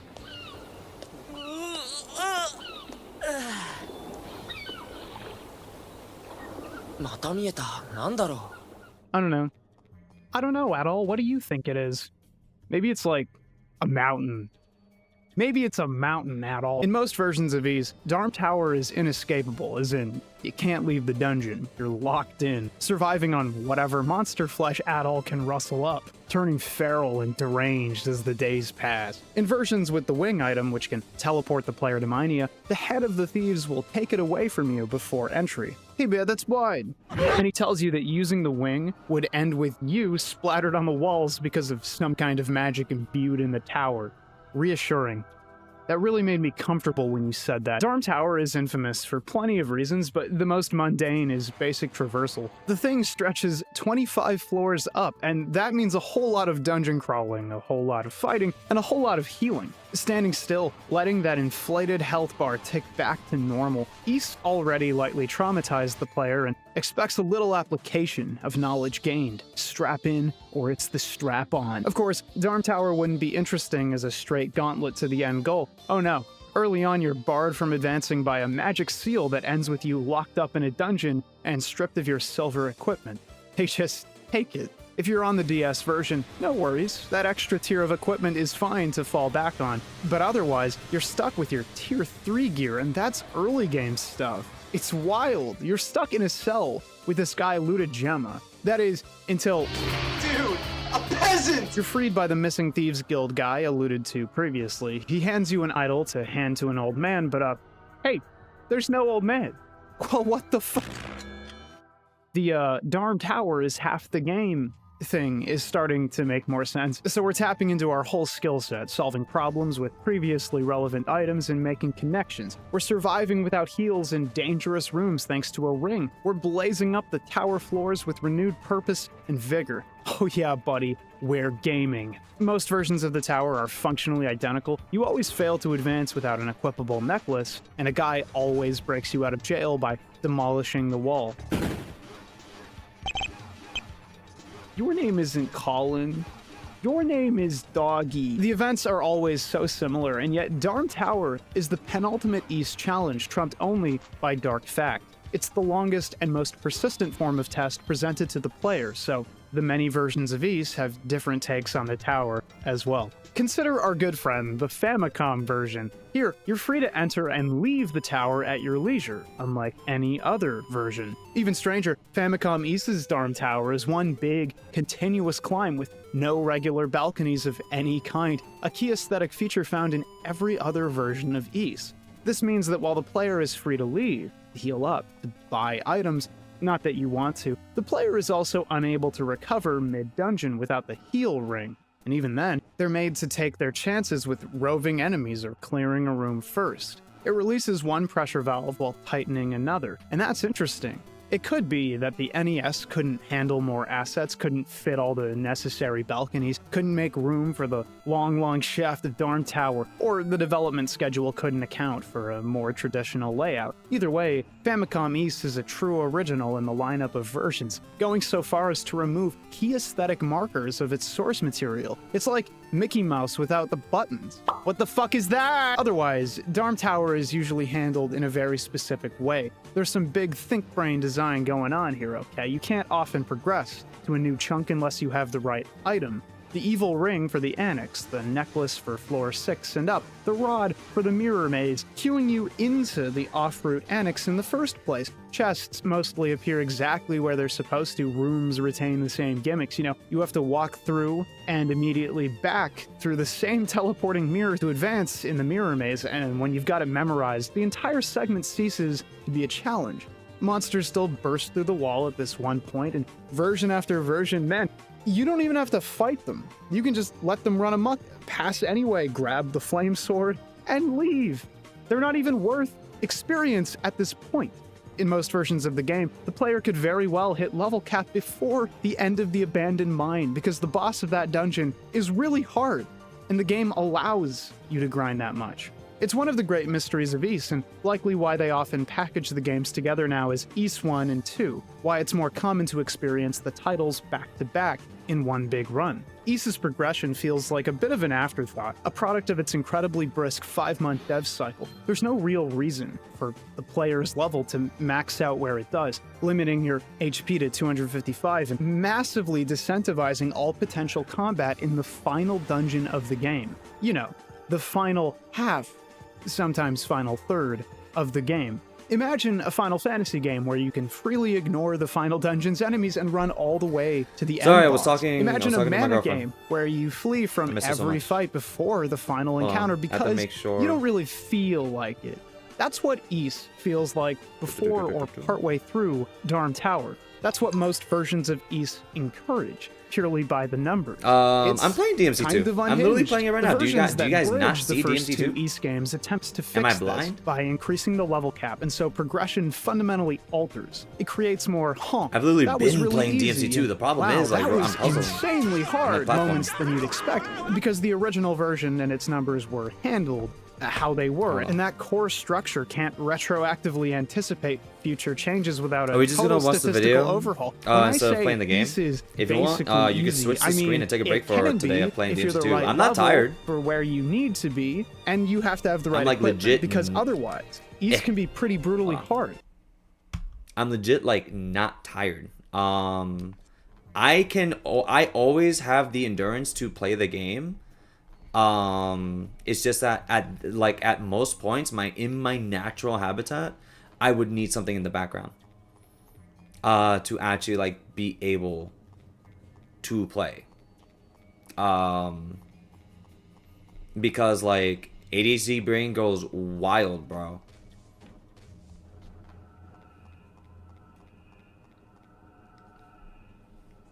Hold on. Let me see what's going on here.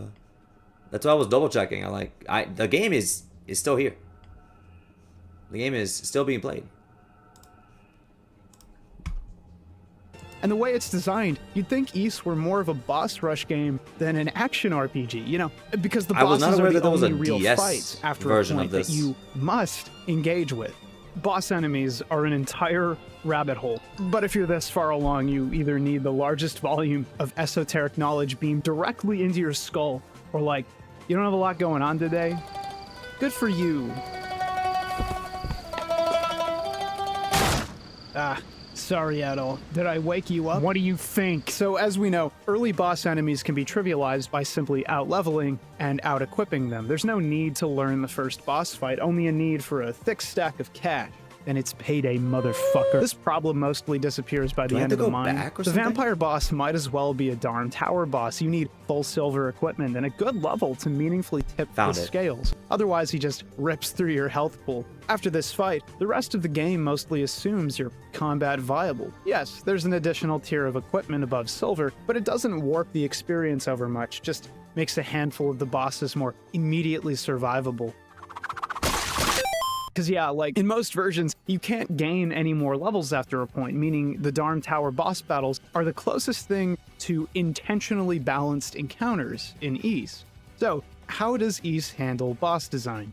The first boss, Jen Okers, doesn't do anything in most versions of the game, opting to vanish and reappear while jets of flame burst from the walls, making the only real hazard the environment. The boss is a test of mobility, prioritizing the roots of the action play before even considering something as advanced as specific bumps. You still need to ram the guy, only it's more like dashing up and tagging him once before he disappears, nothing too challenging. And it teaches you that you need to stay moving against boss enemies because those flames will kill you in seconds if you hang around like a bad MMO raider. Of course, the different approaches to level balance tend to make this boss more of an obnoxious fly than a real challenge for many Ys playthroughs. Like I said, Ys is whatever version you played. Famicom Ys, my favorite bullying victim, couldn't draw too many moving objects at the same time, or doing so would have tanked performance, and so the bosses are changed to compensate. The first boss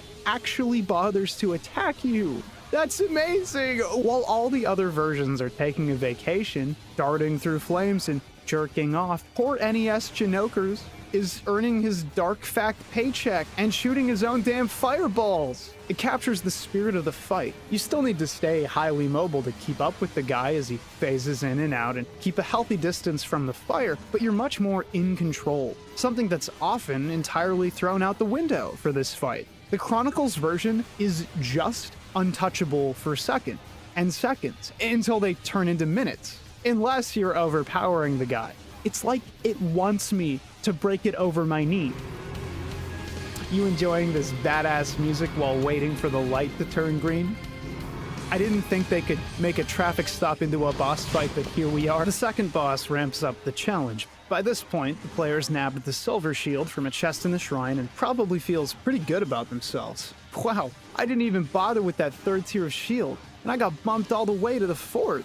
Talk about savings. I'm a consumer prodigy. But the fight has different ideas. Depending on the version you play, you're probably in danger of being stun-locked and brutalized. The post-Windows East remakes from the DS version of Chronicles ask the player to stay running as he homes in, swinging him around in a circle and staying in range of his torso, taking a crack whenever you can. In older versions, you're meant to guide him around, circle in, and swipe at his tail specifically. This was probably changed in future versions because it's excruciating. Getting a lock on the exact point you need to hit and doing it cleanly feels something like trying to piss your name in the snow. The Sharp version does things a little differently. You're in a pool of water and the boss swaps from diving to jumping. This prevents you from being stun-locked like modern versions and means you only have to ram forward as it's emerging. Mind you, the game's general sense of physicality is lacking, so sometimes you just pass through nothing. A breeze. Like, I'm pretty sure that was a giant centipede demon, but the game says I didn't feel it whooshing by, so I'll be checking into my local psychiatric facility for a psychosis screening. The early bosses are about mobility and precision. The third boss is about feeding you into the wood chipper. It doesn't matter which version of Ys you're playing for the vampire. Has since yesterday. Bless, man. Freaking, I'm just glad that you're, like, everything's going out, like, okay. Freaking, how was the process? Let me... Boom. Also, yeah, no, sorry, guys. Like, this video is actually really helping me out. And actually, being on call with my girlfriend was also really helping me out. Kind of, like, zen the game out and just kind of, like, go. It's, like, really going. We're already 7 missions away. Before we actually beat the game, so this is actually like we're making good progress. We're getting this game out of the way. I'm perfectly fine with that. And we also have a new weapon.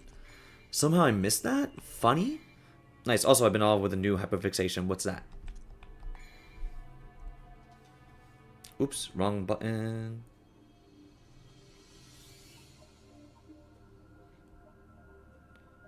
Stardew, good for you. Stardew's a good game, like, to play through, like, for emotionally, mentally. It's just such a, that's a zen game. It's a really good one.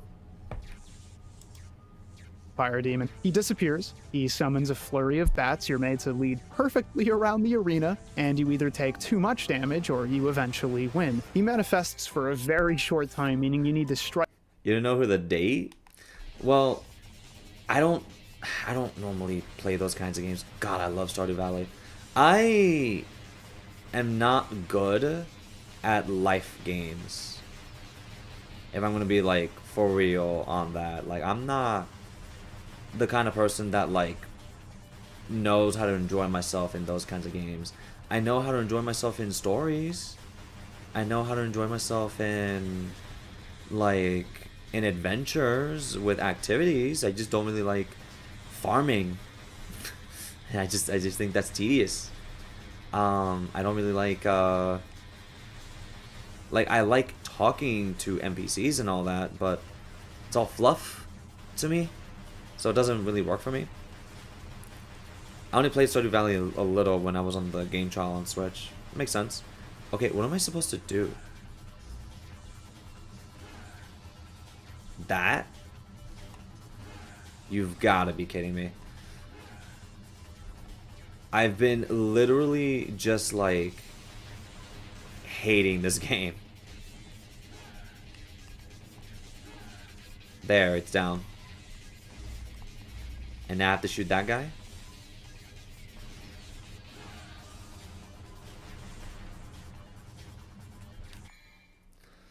I legit bought every version released, like PlayStation Mobile and Switch.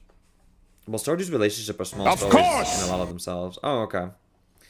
Okay, I'm guessing you could choose, right? What do you mean by choose? Oh yeah, how's DMC2? Still back, still the black sheep of the series? It's the worst game ever. Hit the crystal thing. What crystal thing? This thing? How do I hit it?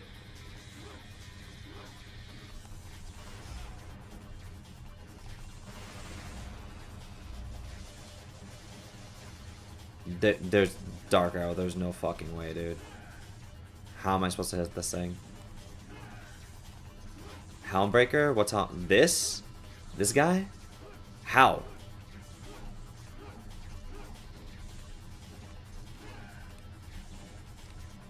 Are you talking about this? The missiles?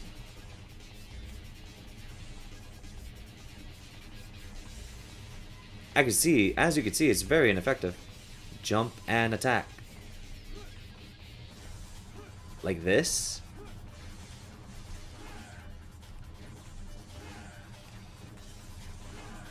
The dive attack? Ah, dude, this is bad.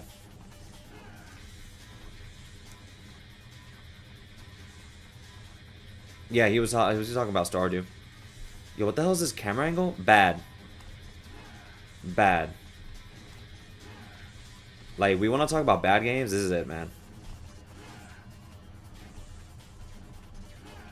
And I'm playing a character that, like, can't really do good air attacks, bro. And the one weapon where it's supposed to be good, it's actually bad. Oh, wait. Never mind. We got something cooking. Yeah, baby. We're good. We're back in action. Never mind. We are not back in action. The skeletons are back.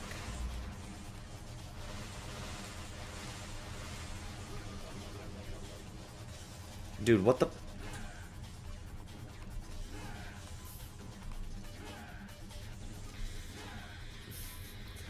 What am I supposed to do, man? Maybe hit the skull at the ball? No. I know how to date. I mean, like, I guess you can't choose who to date. Yeah, it was pointless because they auto-revived. So, how are you supposed to hit the crystals? Oh, Helmbreaker is an attack. Yes. Yes, it is, Titan. You like a lot of the characters? That's cute. So... What do?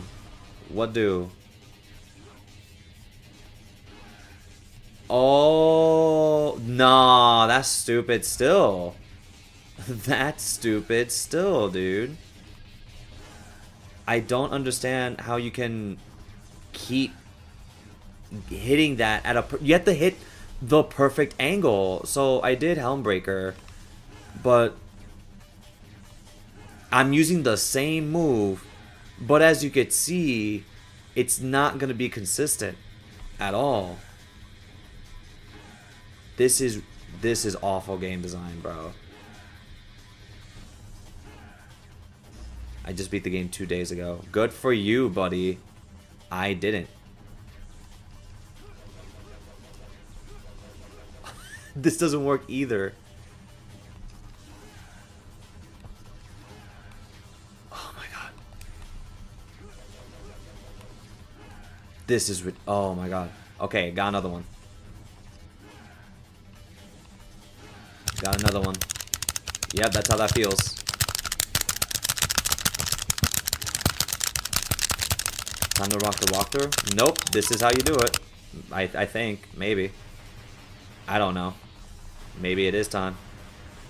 You can't shoot it with the guns. Okay, I think I know exactly where to hit it. This is a boss fight, guys. This is a boss fight. This is a boss fight. This is a boss fight. This is a boss fight. This is a really bad boss fight.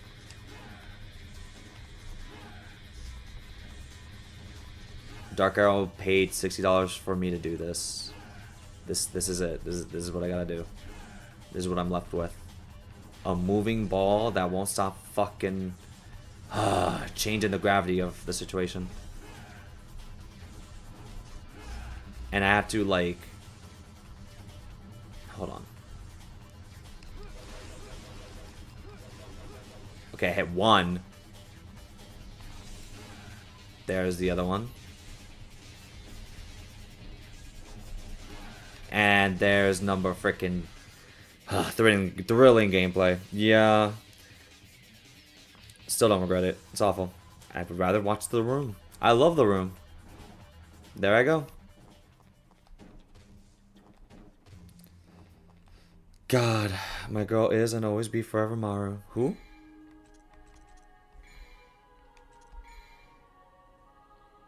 It seems that the hitting the crystal while lighting was on them works. Dude, I don't. Personally, I always chose Sebastian. I tried the others, but I couldn't. Fair. I'm stuck with choosing between Emily, Haley, Leah, and Leia.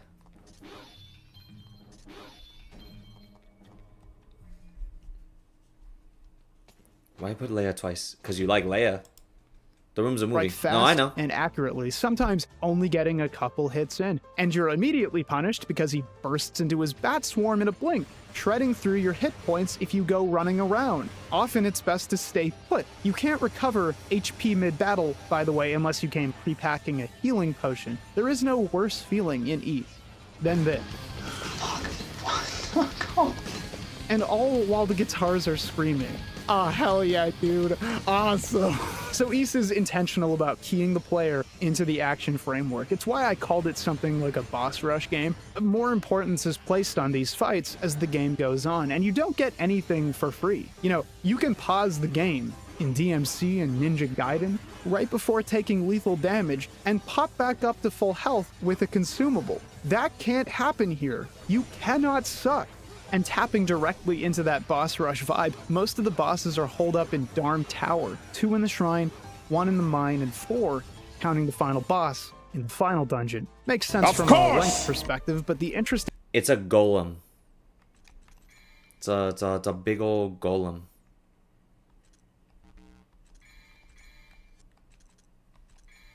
I would watch Birdemic. I definitely have watched Birdemic.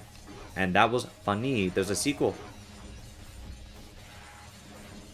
A random golem? What happened to the story that you skipped? Don't worry about it. There is no story. I'm gonna be honest with you. They say things. Mike Peaks, hi.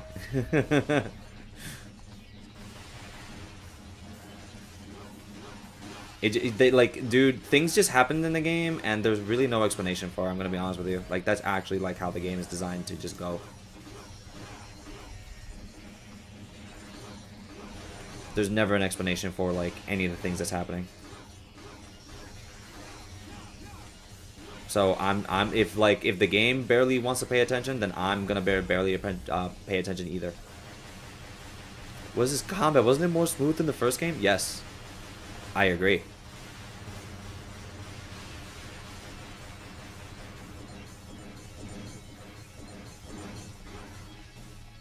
Okay, can I be honest? I lost my lock. I'm no longer locked in once you pause the video. I told you. What happened? This game was made in 6 months. DMC2 was made in 6 months, and the developer was given a short notice. And the developer is actually a good developer. It's just that he was given a short notice, and it was really bad. Music-wise is pretty good. Design-wise is pretty good. Story is bad, and level design is trash. Now, back to the video. Thing I alluded to earlier is that these Darm Tower bosses are often fought at level cap, or the closest thing the game can produce if it's packaging Ys 1 and 2 together. And acknowledging that, they're intentionally designed to be sharp and painful. No tricks, no cheese, you learn or you die. The praying mantis is one of the most consistent fights across all versions of I Ys. love the It's a praying giant bug mantis. that scuttles back and forth while slinging boomerang blades. They home in a bit as they fly, so you have to stay moving. But no big deal, we already learned that. What the fuck? It doesn't matter what tier of equipment you have, some bosses just do damage. This guy doesn't really allow for player error. You sneak in when it's thrown 3 or 4 spinning blades and try to steal as much HP as possible. If you make one misstep, you're practically dead. Ys Chronicles feels a bit better in this way. Most of the versions that bridge Ys 1 and 2 do, because there's still room to grind, to capitalize on the RPG aspect and press on, but the older solo versions can be brutally unforgiving. You can play Ys 1 now via Nintendo Switch, the Egg console version of Ys 1, which allows players to rewind, correct their play in real time, which is admittedly a form of cheating. But I'm glad they allowed the feature. Getting people to care about video games beyond a number score can be a challenge. Getting people to see what I see in games sometimes, because it's a little abstract and high-minded, it can be a challenge. Getting people to play esoteric Japanese. While I paused an amazing video, I'm gonna be honest with you. We had to actually look at a boss fight that kind of shows you exactly how the entire game is summed up. So that is your big bad final boss, right? He runs away. Ignore the enemies. Do we have to? Yep. Cause this is the final boss. That's him. That's him right there. Look at him in all his glory.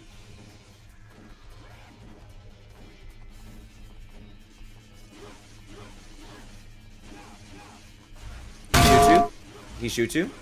Doesn't matter. Nope. Summons more ads. I dodged that. Cool. Good for you. You see how much I don't care? You see how much I can just ignore? Wait, what happened to his health? I have combos that just kill.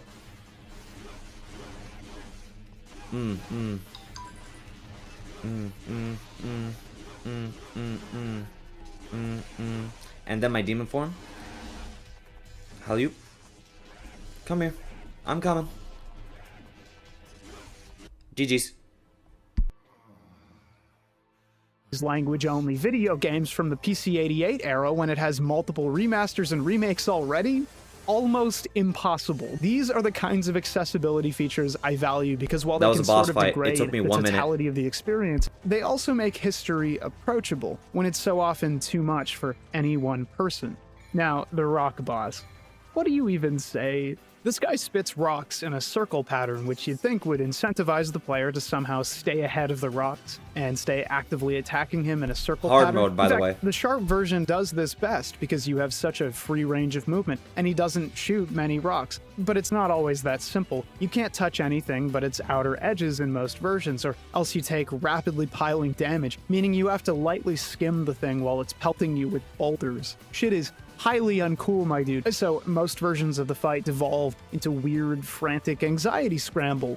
However, the Famicom version reimagines the fight, don't matter, as it so often does, by turning the rock beast into a leaping cyclops that's only strikeable at certain moments, deals heaps of damage, and constantly spits out projectiles in a circle. Would you sit still? This is in the running for most obnoxious Ys battle. You know, people put up memes about the final boss, like, the shittest guy you've never heard of. But that's not even... that's a technical issue. We'll talk about it. It's amazing to see a single boss battle across 7 versions played range from incredibly obnoxious to pathetically easy. The Twin Heads boss is a little unique. You have the Fire Sword by this point, and you find that you can't just run into either head and deal damage. In Ys Chronicles, only the yellow head with its blue prisms is hittable, so you might make a connection like, Fire Sword only hits the one with floating ice. This is a weapon-specific thing. It's not. You can fight this boss without the Flame Sword, but the thought crossed my mind, and I kept having that thought as I fought the many versions of the boss in other games. Only one is hittable. Which one is it again? Famicom Ys. What would Ys be without you? Famicom Ys transforms the fight from two heads into a large mask encasing a small monster. You wait for the mask to open up, run in, and slap down damage. It's a total overhaul of the concept, though the strands are still there, only damageable at certain times. Projectiles, two entities, but only one is damageable. It's the kind of shakeup that normally wouldn't matter, not really, but also does away with Now I'm the just flame lost. sword connection. You might never imagine, playing Famicom Ys, that some items are better against some things because the rest of the game doesn't scaffold the concept. This fight is also notably brutal, even stacked against the others, because it's pretty consistently challenging. Those orbs will ravage you, rip through your health like nothing. You cannot afford to stand still. You're tempted, naturally, to run right into the head and deal a ton of damage, but since the heads trade off, swap on strike, you're made to weave in, tag the boss, and pull out. You're denied the repeat strikes you can deal to some of the other bosses, and it turns into a game of endurance, more than most of the other bosses. Some versions are more open to cheese than others. They travel in a predictable pattern, so it's possible to sit in the corner and maneuver just so to hit and weave out without taking damage, but the game is aware it's hard and allows for some wiggle room. The orbs fade away one by one as you break through certain HP thresholds, meaning the fight tacks on more damage up front than other bosses, because it's hard to actually dodge all of the spinning orbs, and it becomes more manageable as you fight back. This creates an interesting kind of tug-of-war, where you really feel like you're on the back foot for most of the fight, but rapidly overtake the guy near the end. That's impressive. Seriously, building a narratively satisfying fight progression into a PC-88 boss, telling stories with something as simple as subtraction. Now, before delving into bosses, we were originally talking about Darm Tower. A funny story about Darm Tower: you exit the penultimate boss's room, waltz up to what must be the door leading to the final boss, and open the game. There's an entire teleporting maze behind me. Better than that, there's two. What is going on? The door is sealed shut and only opens if you're wearing a special amulet. To acquire the amulet in question, the player must approach Ludogema on the 11th floor of 25 floors, by the way, having read all 5 of the Ys books you've found before facing the final boss. Books found in chests after the Rock and Mantis bosses. To read the books, because remember, Jebba translated them originally and you can't leave the tower, you need to find the bard, I have to find the thingamajigs that locked away opens in up the the tower's frickin' annex, boss rush. accessible from the 16th floor, the entrance to which is locked behind an evil door that requires the player equip a life-draining evil ring after equipping the blue necklace to prevent the ring from killing you. And the ring is found in the 2nd floor of Darm Tower, accessible just to the right of the first stairwell up Darm Tower. In one version of the game, I never picked up the evil ring, because oops, I went up the other stairwell instead, and therefore never rescued Rhea on my first trip up. So when I went to fight the final boss, I had to backtrack the entire length of the tower, complete that side quest, double back down to Ludogema, grab the pendant, and climb back up. In another version of the game, I talked to Ludogema after collecting the books, but forgot to read them, and so in my fugue state, gunning down multiple versions of Ys, I was faced once again with the door to the final boss, and made to climb back down the tower for the pendant, so I could climb back up again and actually finish the game. Ys is not a bad game. In one sense, Darm Tower isn't even necessarily poorly constructed. The game is very short, and nothing is stopping you from quickly backtracking except for rooms with elongated hallways and swarms of highly lethal insects or these fucking mirrors. God, where do I go? It's one of the few moments the game stops and demands you engage with it. Read what the NPCs are saying, right? Buy into the world. It just hurts the same way realizing you need a root canal hurts. Listlessly staring at reality. Ah, yes. This is my fate.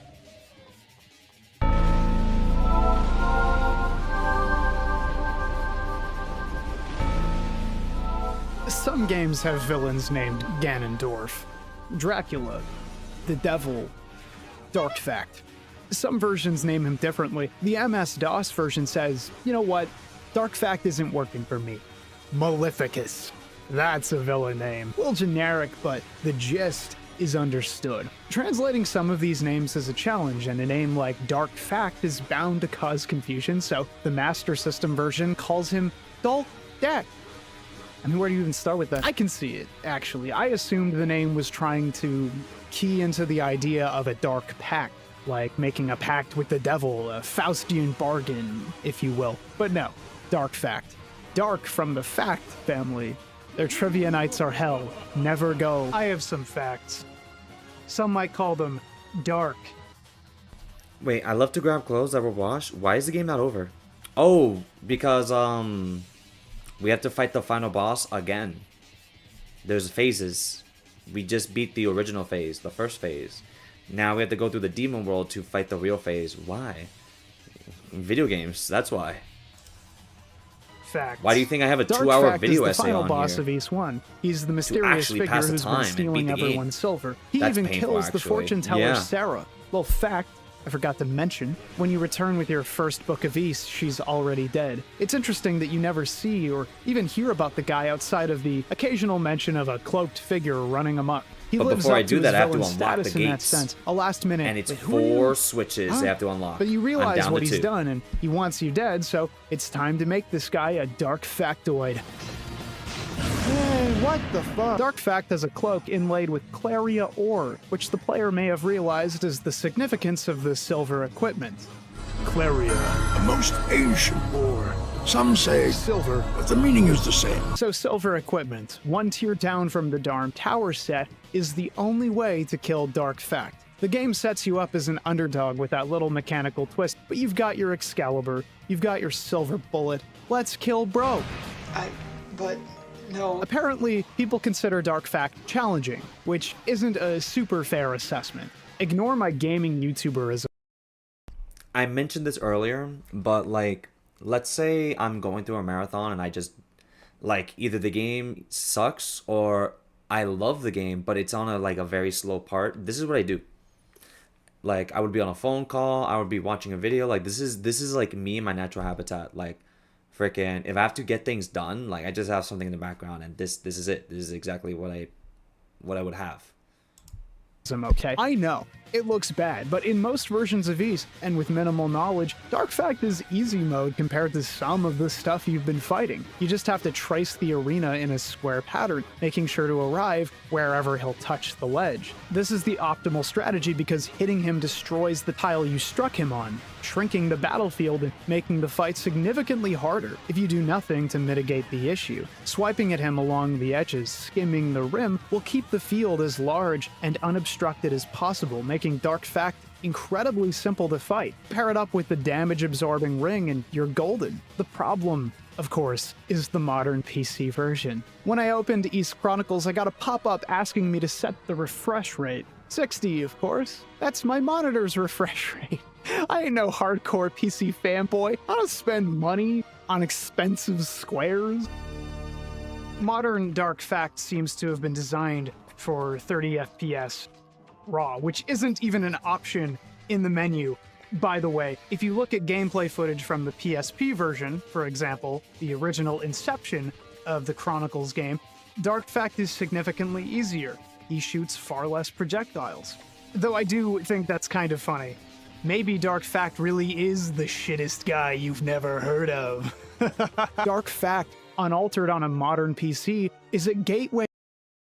That's fucked up. Imagine a boss that is only easier in 30 frames than in 60. What the fuck, bro? I do this with games I like, but only because I like to multitask. I rarely ever do this in this kind of situation. Freaking, considering that this is a game that I don't like, oh yeah, I need something like up. I need something that I feel like when I'm listening to it, I'm actually having a good time. I'm actually learning about stuff about like other games, series, anything, just like this worth a damn. And God, but happens surprisingly with a lot of video games. Oh yeah. Way to shmups and a smashed controller. I didn't realize this Dark Fact, and so I beat him at 60 FPS anyway. Maybe 20, 30 attempts in? Plenty of people enjoy the challenge modes of East, scaling up to nightmare difficulty, but I think it's fun and fair how it is. There are already enough artifacts of archaic design coloring the playthrough, no need to put my titties through a twist. Dark Fact vanishes, leaving only his tattered cloak blowing in the wind. We grab the final book of East, the Book of Fact, Read through the final text crawl expounding on the history of the world, radiant sunlight bathing the scene as the books begin to levitate and glow, circling out all as the scene fades to white and we take in a panning shot of Darm Tower. Hold on. You'll never guess which version I'm about to bring up right now. Famicom East decides to tack on an additional ending segment. This particular version of the game has an entirely different take on Darm Tower, even if the broad strokes remain the same. Remember that you never pick up the silver harmonica in this version because Rhea is never seen in Minia. Instead, you collect the evil ring and meet her in the annex like normal, crossing the bridge to the annex that constitutes one of this version's only shots of the land from Darm Tower, by the way, but she doesn't hand you the monocle, limiting you from reading your books. The traditional ending sequence has to be changed then because not only does Ludogema normally hand you the amulet after reading 5 books of East, but you need to read the final one with the monocle to initiate the ending cutscene. So what happened? Luda only needs you to rescue Rhea to hand you the amulet, so entering Darkfact's room works the same. Of course, reaching Ludogema is a pain in the ass because Famicom East has a unique set of mirror rooms, easily more frustrating and convoluted than the ones traditionally seen in the game. So backtracking is significantly more obnoxious. You battle it out, but the guy's a fake, an illusion, and you're left alone in the tower. Shortly after, a text box will indicate that laughter is coming from somewhere in the tower. This requires the player to navigate a path in the mirror maze they may not have taken to hunt down and finally kill Darkfact for real. Couldn't even get falling tiles. Real struggle hours for Famicom East. The player grabs the book, and you're instantly warped out of Darm Tower so you can have Jebba read you your bedtime story and we cut to credits. It's a version of events that's somehow true to Darkfact, being a powerful mage. It's not hard to imagine he could conjure a false version of himself, but it's also more frustrating to actually deal with, and sucks out the epic vibe of the ending, all because one item was removed from the game. Like the removal of a single Jenga brick, fundamentally altering the tower. Of course, different versions of East have mildly different takes on this ending. The Sharp version maintains the same structure, but features a different Darm Tower, something that feels out of place in this weird, aesthetically jarring game, because it's really good. Like, most versions of Darm Tower are solemn, a straight cylindrical tower, but here it's twisted and structurally unsound, or at least I'm sure an architect would say that, and it sticks out as the only other aesthetic element truly befitting the Yoshitaka Amano key art, and the vibe of Darm Tower. Darkfact is a man twisted towards evil. He isn't some innately demonic person, he's the reason demons are roaming the land. And so this one version of the tower aesthetically mimics Darkfact, something none of the other versions managed to illustrate. Of course, you only see it in the ending scroll. It's not apparent actually climbing through the thing, so it's hard to call it a real artistic win. East 1, at least, is pretty limited for story. It's understandable. PC-88 titles were limited in so many ways, and the genre itself, the action RPG, was only then manifesting. A lot of lower-end modern-day video game discussion includes gems like, this new release sucks because the water physics aren't as good as this game from 10 years ago. You know, these fruit textures look bad. Which is the kind of discussion that both fundamentally misunderstands development reality, but also basic concepts anyone can apply to their lived life. Like, I don't know, order of operations? Every game ever was created under some kind of constraint, time, budgetary, etc. And the truth is, the original East game was partially created by teenagers, basically children, people who were not being paid exorbitant sums for their experience, but people just then learning and breaking into a then emerging industry. It's why I like the game so much, having played it so many times. Not the bosses, not the music, it's the charm. It's something that hasn't quite matured. It's got rough edges, but you can see the spark of inspiration regardless. East 1 and its sequel get fleshed out in later entries. Major lore reveals recontextualize things established here. And different versions of East accentuate the story where older ones couldn't. While the dialogue is pretty simple, no matter which version you're playing, some expand the material. Modern-day remakes include names for NPCs, give them backstories, let you actually talk to them. This isn't one of those everything is worth experience RPGs, right? You can't chat up the nurse and get a level up. You gotta go kill. And adding that kind of feature isn't foundationally game warping, it's just more stuff. You get the sense, playing more modern versions with their character portraits and their voice dialogue, that somebody wasn't satisfied with the simplicity of the game and wanted to expand it. I think that impulse is increasingly justified as the series goes on, though it feels weird here, where the threads are so threadbare, where the game is in perfect focus, leaving so much of the dressing as muddy texture and mystery. Ys 1 is the inception of a decade-spanning series that would eventually develop into something more recognizably action RPG, to modern eyes at least, with recurring characters and storylines and plot-mandated girlfriends. You meet a lot of characters in Ys for how little of the plot is actually impacted by those people. The fortune teller Sarah kicks off the plot, and she shuffles off in record time. But she's still dignified with a portrait, treated as valuable regardless. To be fair, the shopkeepers and pub dudes get portraits as well. Jebba's son, the leader of the thieves, also gets a portrait, and a good amount of text for a guy who tells you to leave the first time you visit, and who opens a door on return. You get the sense that more was planned behind the scenes. Dogi, a recurring character, shows up to break down a wall, hand you a statue, and that's it. He sits in a room of Darm Tower just vibing. You meet the old man, Rabba, through Dogi, and he exists to get handed an item, be rescued, hand you an item, and die. It's small potatoes, but I'm mentioning it because it's possible. There's untapped ambition underpinning these characters. It's profoundly weird to have so many names and faces that effectively contribute one small thing, while the player takes center stage every time.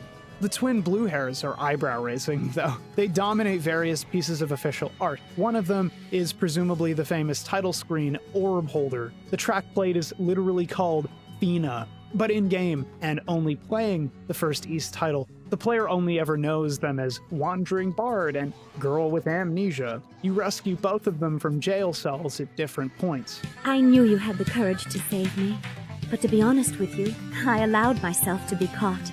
I didn't know any other way to find you. That's the most beautiful thing anyone's ever done for me. They're kind of ethereal, set apart from the other NPCs who tend to look plain, but it's not exactly clear why right away if you only play this entry. You spend more, let's call it quality time with these characters than anyone else on a normal playthrough. In Rhea's case, she plays you a song when you return her harmonica. You battle monsters while escorting Fina out of a cell, take her back to the village, reorients her by leaving her in care of Jebba and the villagers who describe her presence as calming. You even get this little pure scene where she thanks you for what you've done. Though, like the jailbreak, it's only found in post-Windows remakes. You get the sense that when it came time to make the thing from scratch, the developers wanted to maintain the core, but expand it in small, sane ways that help flesh this simplistic origin story out. These two characters get an explicit explanation in the sequel, which was likely the intention from the outset, and why the games are so often packaged together. But let's take a minute to look through some other hints about the world of Ys.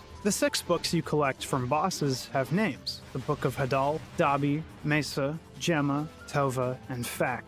3 characters with those names appear in-game. Jebba's last name is Tova, implying that the reason she can read the books is due to her ancient bloodline, which stretches back to one of the 6 priests of Ys, who authored the books in the first place. On that note, Luda Gemma can't translate the books, but he's still in possession of the blue amulet that allows entry to the final sanctum of Darm Tower. To be clear, none of this is deeply meaningful or moving, just little plot threads and moving pieces that Falcom eventually capitalized on over time. And I'm insistent that Ys 1 isn't really about the story because it's so prototypal, still figuring out what its world is, written with that kind of haziness that doesn't know if it's going to exist long enough for a second entry. I mean, this is a game called Ys, and you don't actually visit the place at any point. It's just referred to as a civilization of legend, one that vanished years hence. Consider the contents of the Books of Ys. These tomes have official translations, basically whatever you'd find in the modern Falcom-developed versions of the books, which give a basic outline of the civilization's history. The Book of Hadal, the first, starts without offering a description of Ys, chooses to leave the city to the player's imagination, how you might think of Atlantis, and instead starts with the introduction of Claria Or to Ys and the ensuing tragedy. Wealth, corruption, idolatry, whatever interpretation you like, brought ruin via demons. all that glitters is not gold. The Book of Tova explains that twin goddesses healed the land of Ys, representing freedom and order respectively, and that their preservation is necessary for the continuation of the civilization. The Book of Dabi names a mysterious he who rose up and rained fire down upon the land, obliterating everything. It blames Claria Ore specifically, and explains that the people buried it, presumably because it could not be destroyed. The Book of Mesa says that 6 great demons hunted the 6 priests of Ys who fled the land in response. The Book of Gemma mostly exists to explain the value of the blue amulet in case the player can't figure out where to go after getting walled off from Dark Fact, and might remember Luda's last name is Gemma, so he might be able to help. The Book of Fact more or less mirrors Adol's defeat of Dark Fact, mentions that collecting the 6 books will unseal the power of Ys and make the collector a guide of some kind. It warns against the power of demons, which begs the question, is the silver equipment dangerous? I needed it to kill Dark Fact, but it's clear that silver, Claria, ruined Ys. Mysteries for the next game, I guess. It's not much for story, mostly offering crumbs, things that would be expanded on many games later, but there's something there. Ys creates a palpable sense of wonder, having various threads but never being able to weave them together. Huge, imposing monsters have access to magic, but almost nobody else. The world itself is stripped. Browbeaten, an abandoned mine, small towns beset by monsters. It feels more like a low fantasy universe suddenly under the threat of the supernatural. It doesn't feel fully fantasy. That tension creates an even greater sense of mystery, and I think it's why different remakes developed specifically by Falcom tap into darker tones and more faded hues. They want to convey the weight and distance of history in a world where a big tree handing you a silver sword is one of the most fantastical events of the game. And I apologize to Ys fans who know the story of 2 and realize how much I'm beating around the bush and how much I'm leaving out of the Ys 1 story in some, but I want to treat each game here as an artifact. One thing that's hard to impress on a viewer watching these different versions bleed into one another is the relative short span of time dividing them. The original Ys came out in 1987, with many of its direct ports releasing soon after, but those were largely identical. Famicom Ys hit shelves as early as August 1988, despite being a total overhaul of the concept. The Sega Master System version launched a few months later. The incredibly faithful TurboGrafx port released near the end of 1989, firstly because it required totally new assets, and because it combined both Ys 1 and 2 together. The Sharp version, the ultimate visual retool, terrified fans in 1991. It took 6 more years until Falcom developed the Sega Saturn version, which keys into the idea of Ys as a low fantasy setting, or currently low fantasy setting, a land in ruin, finally utilizing a freshly muted palette.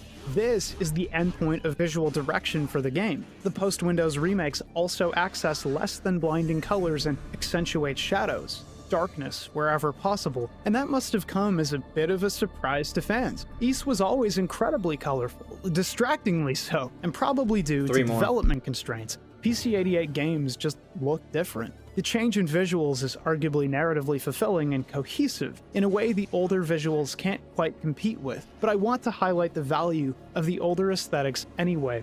Like, I won't go to bat for the OG look.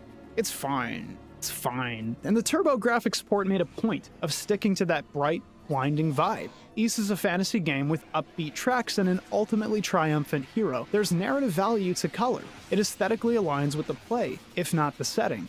The TurboGrafx port was handled by another studio, but unlike the Sharp version, it didn't try to pave over the original vision. It feels more like a high-fidelity remake, at least for the era. As mentioned, TurboGrafx Ys is highly faithful, both visually and in terms of content. What it added was largely aesthetic. Before, any given game would instantly load into the title card, and starting would drop you into the center of town. This version instead contextualizes Adol's journey overseas with an opulent intro movie, something to hype the player up and get them invested, breathe life into this thing that was really kind of lacking on that front. It's why people sometimes refer to it as the best version of Ys 1 and 2. It is the original vision, but cranked up. how you might have imagined it if you played the PC-88 version previously. Something as small as having Adol sail in on a ship and being led to the fortune teller immediately sets the tone, gets the ball rolling, and without really upsetting anything about the experience. Like I mentioned, Adol's backstory is delineated in the PC-88 manual, and while Chronicles and other modern remakes tack on as many events as possible, the TurboGrafx port handled it with grace. Aesthetics are important, and small things can alter how we understand something. It's impossible to talk Ys and ignore the music, and specifically its musical tradition. Many words of praise gush from fans in support of the music. It's been called some of the greatest in all of video games. Which I bring up because if you try to source this claim from the sources on Wikipedia, you get an RPG website giving the game's music 85% out of 100. You get someone's blog wherein the poster casually mentions that Ys has some of the greatest music of all time.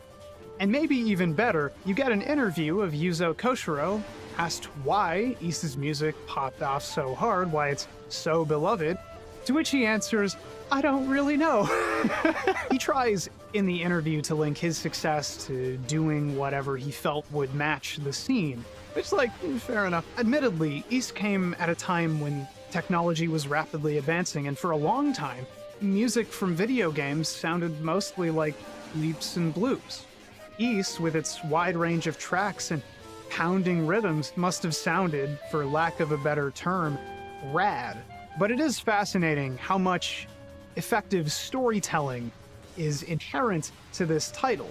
Oh, what's that? The MS-DOS Ys soundtrack? Click that shit.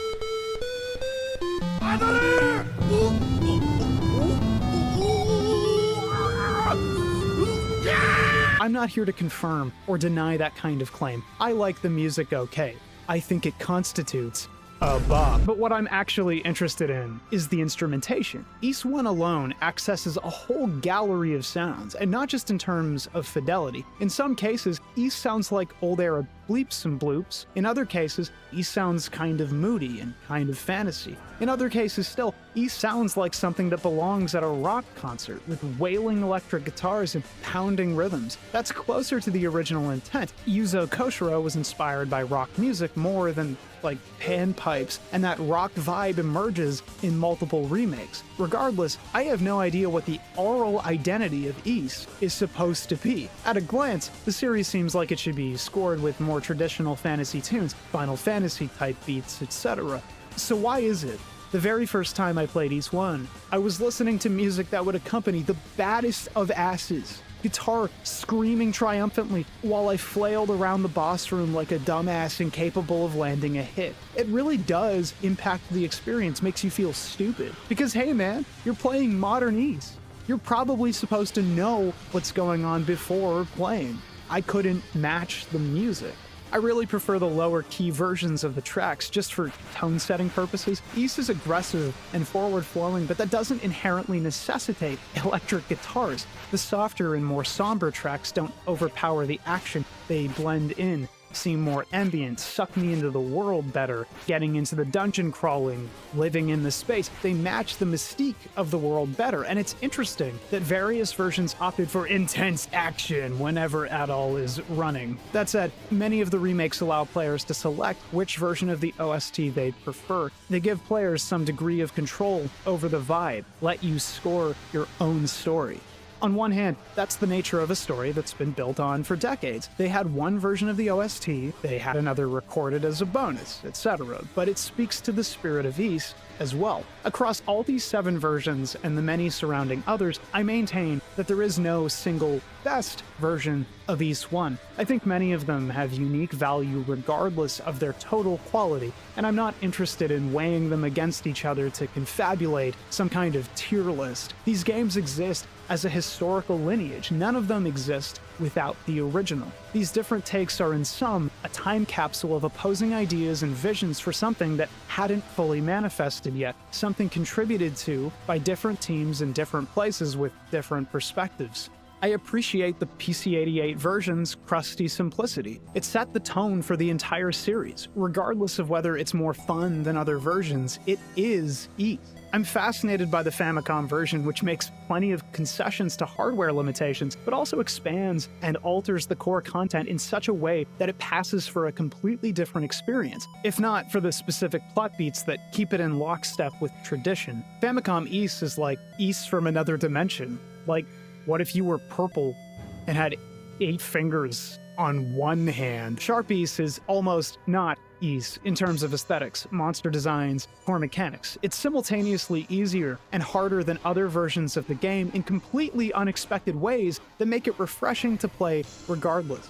While TurboGrafx Ys is not OG Ys, pinning 2 games together, drawing bigger sprites like the Sharp version, and even altering the introduction, it still feels true to the original vision, and it takes the whole thing to a level of fidelity unseen until later ports. The Sega Saturn version from Falcom itself asks fundamental questions about what Ys is supposed to look like, sound like, play like. It rebrands Ys as something somehow even more palatable to modern newcomers in a way that's still fitting. After all, that's why Ys was made in the first place. The DS version latches onto modern principles established in the most modern versions, but tweaks and adds indiscriminately. There is no need for its additions, it simply put them in, while completely altering the core play conceit. By the way, the DS is the ultimate console to handle bump combat. We've all played TWUI and we all know it's Zenith Gaming. So why couldn't they simply allow peak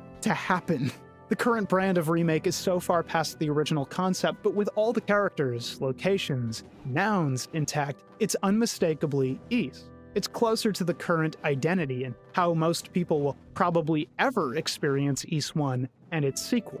I feel a pull to declare Ys is whatever set of things you value most and order the versions by how faithful they are to that property. Ys is bump combat, so the DS version is perverse. Ys is these events, so the Famicom version is disqualified. But the truth is, nowadays, Ys is whatever version of Ys you play. People have this issue where they believe their perception is flawless or counts for something like objective truth, but that's a limited perspective. You only need to dig into perception to concepts to poke holes in the idea. Oh, stop! Oh, fucking stop! Some people are colorblind and can't see red, so Adol's just a guy. Some colorblind people don't have the same color blindness as others. Beyond colorblindness, the number of words for green expands massively depending on what part of the world you're in, because different people have more words, and therefore more total precise perceptions of those hues. Language is very much reality, or at least how we codify reality, how we materialize and communicate our understanding. And not everyone is a language expert, not everyone is equally competent at expressing their experiences. So much of what we try to communicate falls apart sheerly because of base assumptions informing our worldviews, relative education, etc. Criticism becomes blind hate, bad faith criticism is championed as legitimate, nobody is bridging the gap. It's impossible to be on the exact plane of existence as any given person. It's why charitability, allowing people to stumble verbally, is so crucial to community. You can't assume they're as bizarre as they paint themselves, or that you have the full picture yourself. Imagine someone trying to say that Dark Fact is incredibly challenging.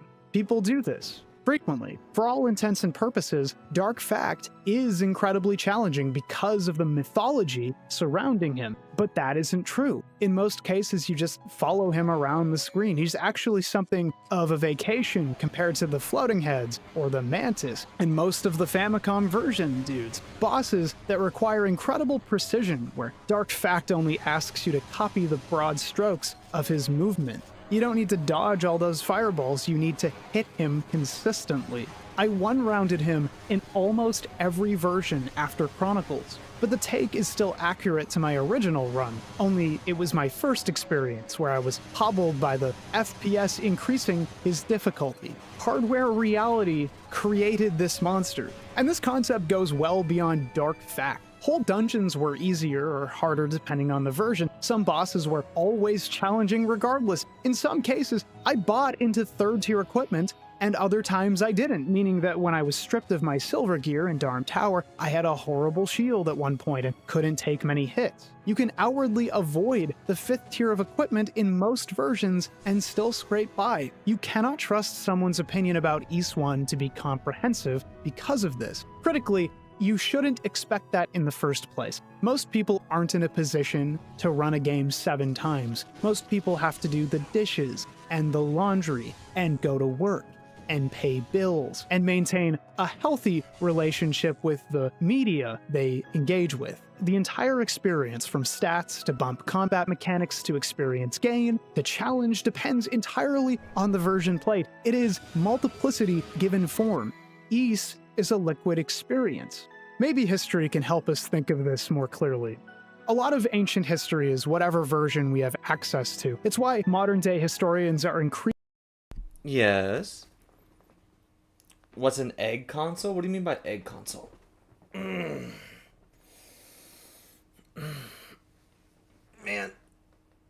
That is an image to pause to. What the hell? I really like this guy.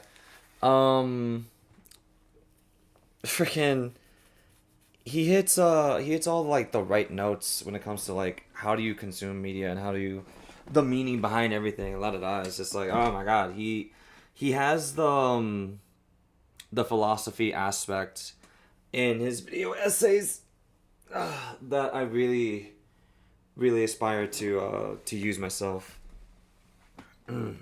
Damn, you know it's getting late because I'm already starting to lose my voice again. Okay. Alright, stretched out. I was trolling Nintendo on the Nintendo eShop and see a name called Egg Console? What the hell? I got nothing for that.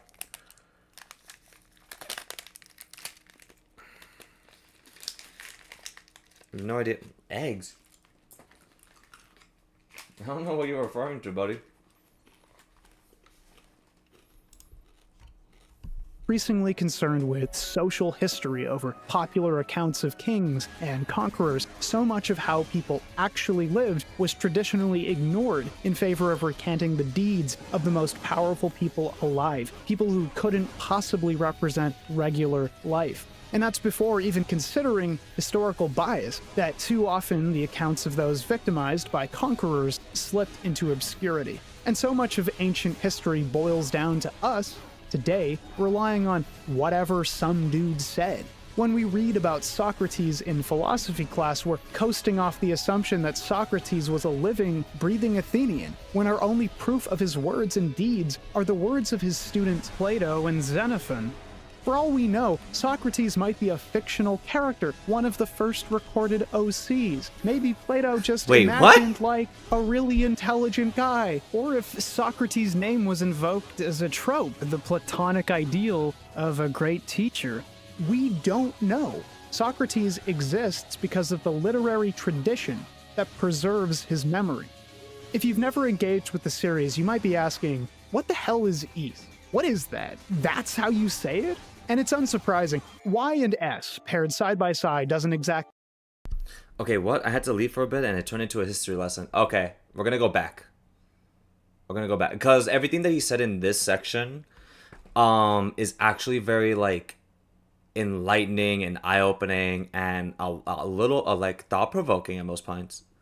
Ever heard of Fear and Hunger? No. What's that?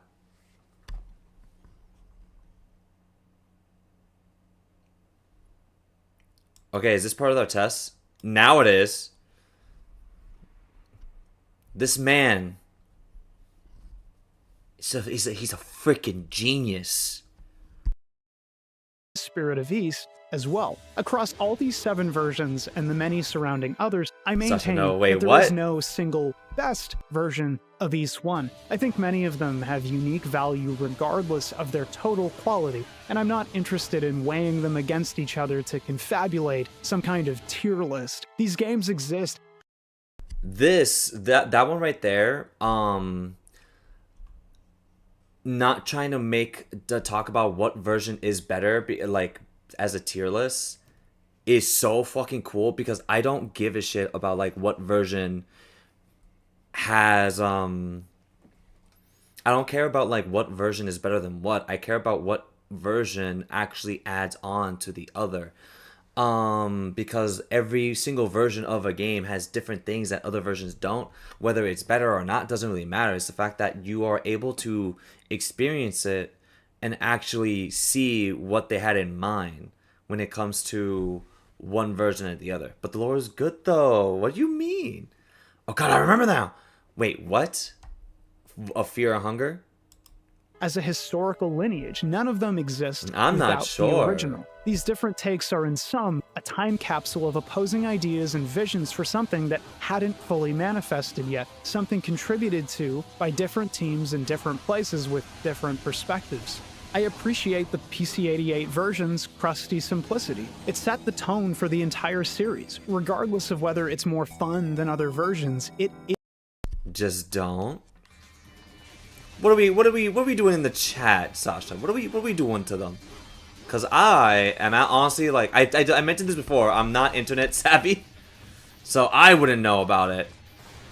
I'm pretty sure Prestar probably knows, but I would never know.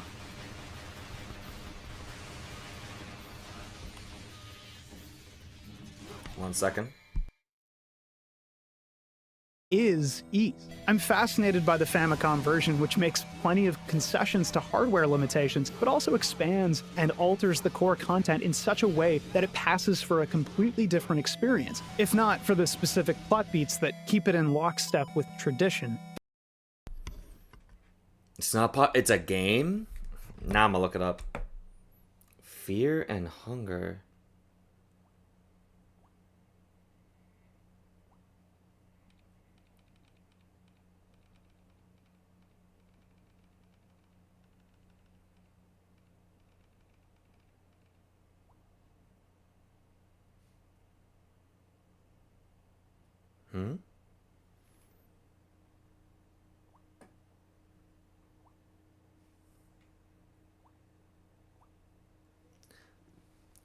Sunshines and Rainbows? One second, chat. Famicom Ys is like Ys from another dimension. Like, what if you were purple and had 8 fingers on one hand? Sharp Ys is almost not Ys in terms of aesthetics, monster designs, or mechanics. It's simultaneously easier and harder than other versions of the game in completely unexpected ways that make it refreshing to play regardless. While TurboGrafx Ys is not OG Ys, pinning 2 games together, drawing bigger sprites like the Sharp version, and even altering the introduction, it still feels true to the original vision, and it takes the whole thing to a level of fidelity unseen until later ports. The Sega Saturn version from Falcom itself asks fundamental questions about what Ys is supposed to look like, sound like, Ruin play me. like. It rebrands Ys. Fear and Hunger. It sounds familiar.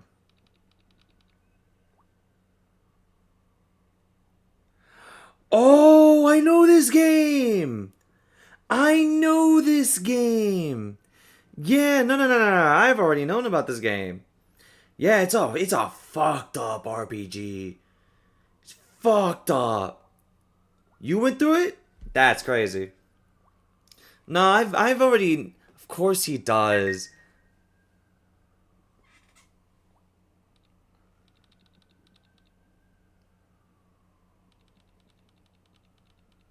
Freaking yeah, no, I've seen.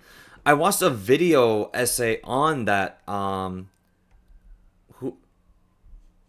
Wait, what? I timed her out. Wait, what? When did I time her out? The hell?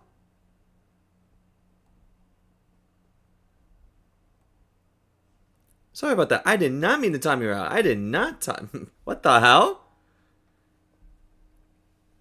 Did I misclick something? Might be. What the hell? It might have been my... Oh, I probably pressed a button. No. You did not do anything wrong. You did not do anything wrong. Of course he does. I was putting away clothes. How is it still going? Don't worry about it, buddy. You were gaming too. You were gaming too much. The Eurosage, I blame DMC. I do blame DMC. Fucking what's it called? No. So I watched a video about fear and hunger, and it is such a unique game. My message got deleted too. Rip for mentioning fear and hunger. No. I mean, it's still there. It's still recorded. What's it called? I forgot who I watched that talk about fear and hunger, but they went through in depth on like how much they loved it, but they also had to like explain that you really need to be careful on how to talk about this game because it is a very fucked up game. But because of its uniqueness, it's like kind of hard to not be impressed by it. Only because of the fact like the amount of death and traps and how like each and every little thing matters in that game. It is terrifying. It's an RPG that really puts in the horror in an RPG, and I think it's cool. I think it's really cool. But I haven't heard a lot of people talk about it. And to be fair, I'm not surprised. Super Eye Patch Wolf, thank you. Thank you, Dark Arrow. That's definitely the person that I watched for that.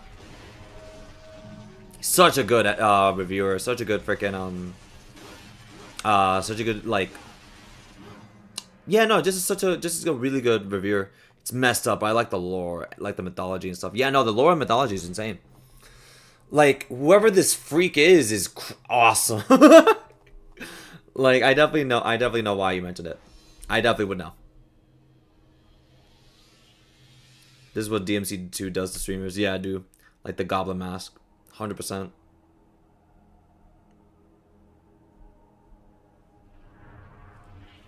But what about it? I'm not a huge... I do not like Berserk. See, this is a thing I don't like to mention much because it's hard to explain. But in media, I love the creepy messed up. Not because it's messed up, but like, I don't know how to explain it. Because it's new. It's something that's not explored a lot. And that's why I love horror games a lot. Because it touches into conversations that you normally would never talk about. And that's why it's just so freaking intriguing. But it's not because like you're crazy or anything. It's because like you don't know what it's like to be in that situation, to be in this like dark kind of fantasy or crap like that. And it's stuff like that that makes me go like, ooh, this is new. It's a different emotion. That's the best way to say it, honestly. Yeah, I agree. Like this dude who made Fear and Hunger is a huge Berserk fan. That's good for him. I could never like Berserk like that. Very sorry. I'm losing my voice. Oh my god, I didn't know that. Makes sense considering on like how that game is like actually.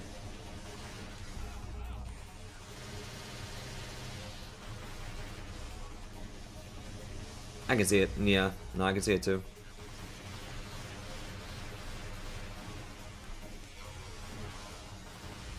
Dude. I'm not having a good time.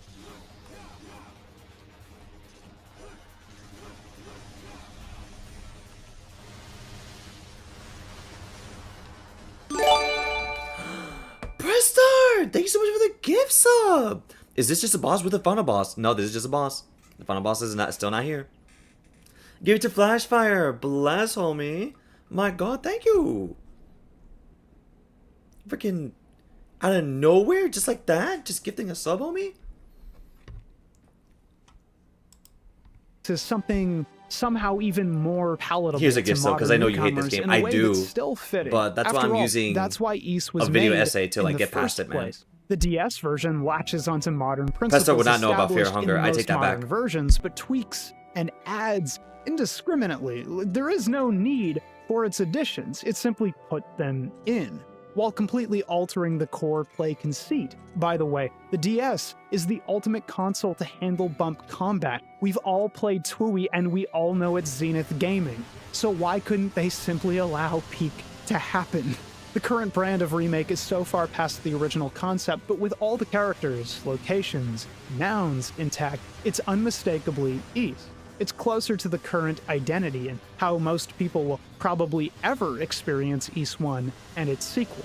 I feel a pull to declare Ys is whatever set of things you value most and order the versions by how faithful they are to that property. Ys is bump combat, so the DS version is perverse. It's a horror Ys RPG. It's really these ugly events, and very so disgusting the and grotesque. Famicom version is disqualified. But the truth is, nowadays, Ys is whatever version of Ys you play. People have this issue where they believe their perception is flawless or counts for something like objective truth, but that's a limited perspective. You only need to dig into perception to concepts to poke holes in the idea. I'll stop! I'll fucking stop! Some people are colorblind and can't see red, so Adol's just a guy. Some colorblind people don't have the same colorblindness as others. Beyond colorblindness, the number of words for green expands massively depending on what part of the world you're in, because different people have more words, and therefore more total precise perceptions of those hues. Language is very much reality, or at least how we codify reality, how we materialize and communicate our understanding. And not everyone is a language expert, not everyone is equally competent at expressing their experiences. So much of what we try to communicate falls apart sheerly because of base assumptions informing our worldviews, relative education, etc. Criticism becomes blind hate, bad faith criticism is championed as legitimate, nobody is bridging the gap. It's impossible to be on the exact plane of existence as any given person. It's why charitability, allowing people to stumble verbally, is so crucial to community. You can't assume they're as bizarre as they paint themselves, or that you have the full picture yourself. Imagine someone trying to say that Dark Fact is incredibly challenging. People do this frequently. For all intents and purposes, Dark Fact is incredibly challenging because of the mythology surrounding him. Oh my god, Presto, you know freaking K-Bash? Dude, he's my favorite dude. This is the person that like inspires me on how I want to do my video essays, because like this guy has philosophy, games, and actual history like behind everything. Like this is my dude. I love him so much. You were just watching his Xenosaga video? Oh my god. Did you see his Charles of Mana video? That one's also really good. But like this Ys video is like it's been my personal favorite so far. Probably like my favorite video of all time. Of all the videos he's made so far. And what's crazy is that like he's only had like 13,000 views. This man needs more. Way more than that. This video's like really well done. No, I haven't, but you have a great taste, sir. 100%, thank you. But that isn't true. In most cases, you just follow him around the screen. He's actually something of a vacation compared to the Floating Heads or the Mantis and most of the Famicom version dudes. Bosses that require incredible precision, where Dark Fact only asks you to copy the broad And that's coming from when I first saw this video. I think he was at 5K. strokes of his movement. You don't need to dodge all those fireballs, you need to hit him consistently. I one-rounded him in almost every version after Chronicles, but the take is still accurate to my original run, only it was my first experience where I was hobbled by the FPS increasing his difficulty. Hardware reality created this monster, and this concept goes well beyond Dark Fact. Whole dungeons were easier or harder depending on the version. Some bosses were always challenging regardless. In some cases, I bought into third-tier equipment, and other times I didn't, meaning that when I was stripped of my silver gear in Darm Tower, I had a horrible shield at one point and couldn't take many hits.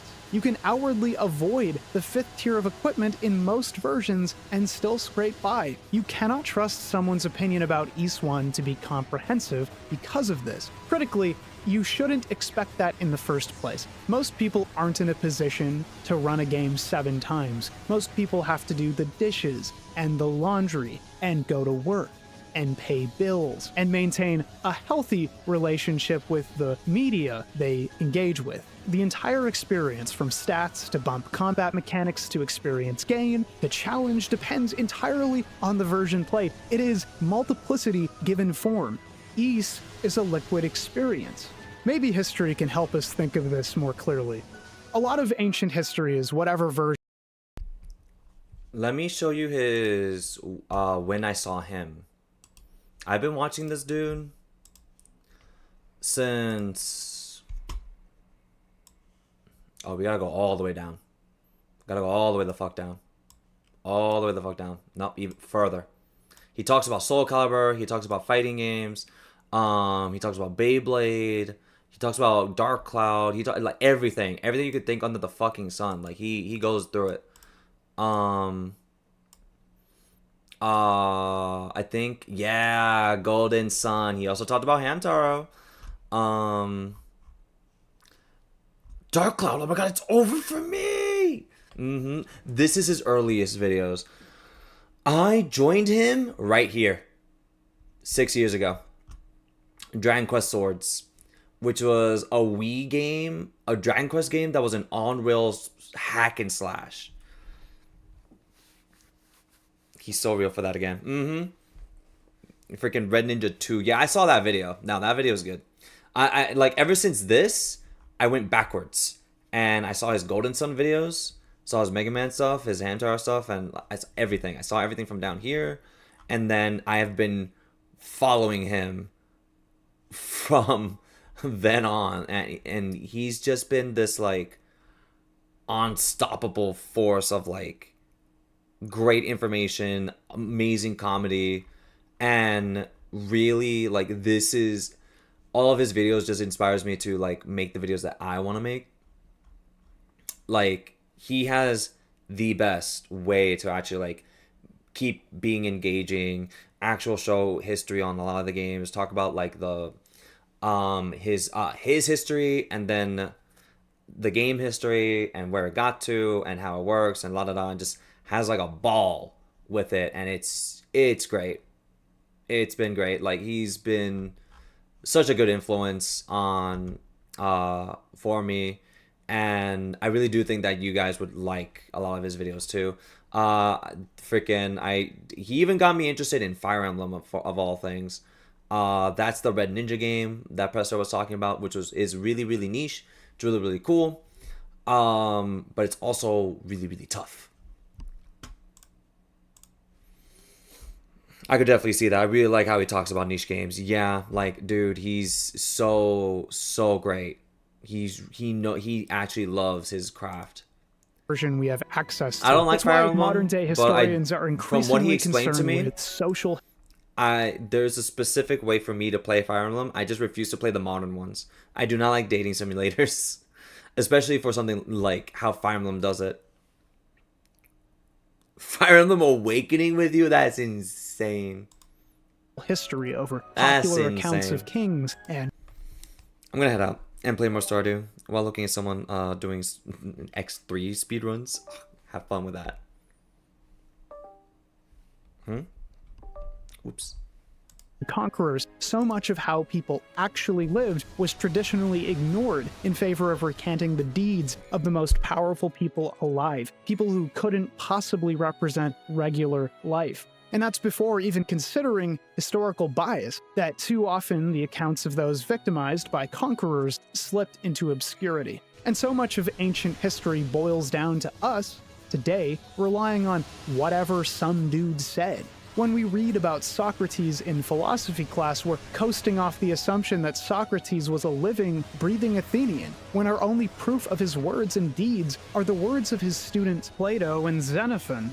For all we know, Socrates might be a fictional character, one of the first recorded OCs. Maybe Plato just imagined, like, a really intelligent guy. Or if Socrates' name was invoked as a trope, the Platonic ideal of a great teacher.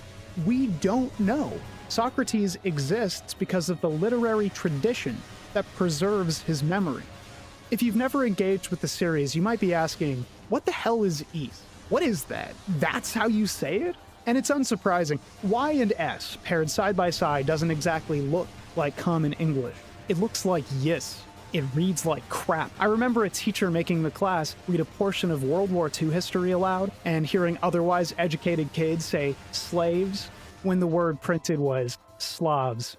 How you gonna sell a game called Yis in the West? At this point, I've heard yeast and even wise, and the early games don't help with the problem. Yeah, that's right. Wise. Courtesy of Brazil. Common character names change spellings entry over entry. Luda was often translated as Luther, though it's officially listed as Luda now. Even the protag's name, Adol, just doesn't... Adol, Adol, it's so close to English, but so slightly off-kilter it was changed to Aaron and Eric in different versions of this single game. Of course, this is a single North American perspective on the weirdness. If you live in Europe, it's possible you've heard of the mythical city of Ys already. The closest analog I can think of is Atlantis. Ys is an ancient, fictional city, wealthy and prosperous. Wait, what? Wait, what's happening? What? Good night, Ula. I like Existential Crisis as a snack. I would love that. Awakening was an amazing experience for me. I would need to be proven wrong because, like, I am one of the biggest, like, Fire Emblem, like, fighters, dude. I just didn't like Fire Emblem that much. Just wait until I get the rope and chair. I'm pretty sure Sasha would be on top of that right now.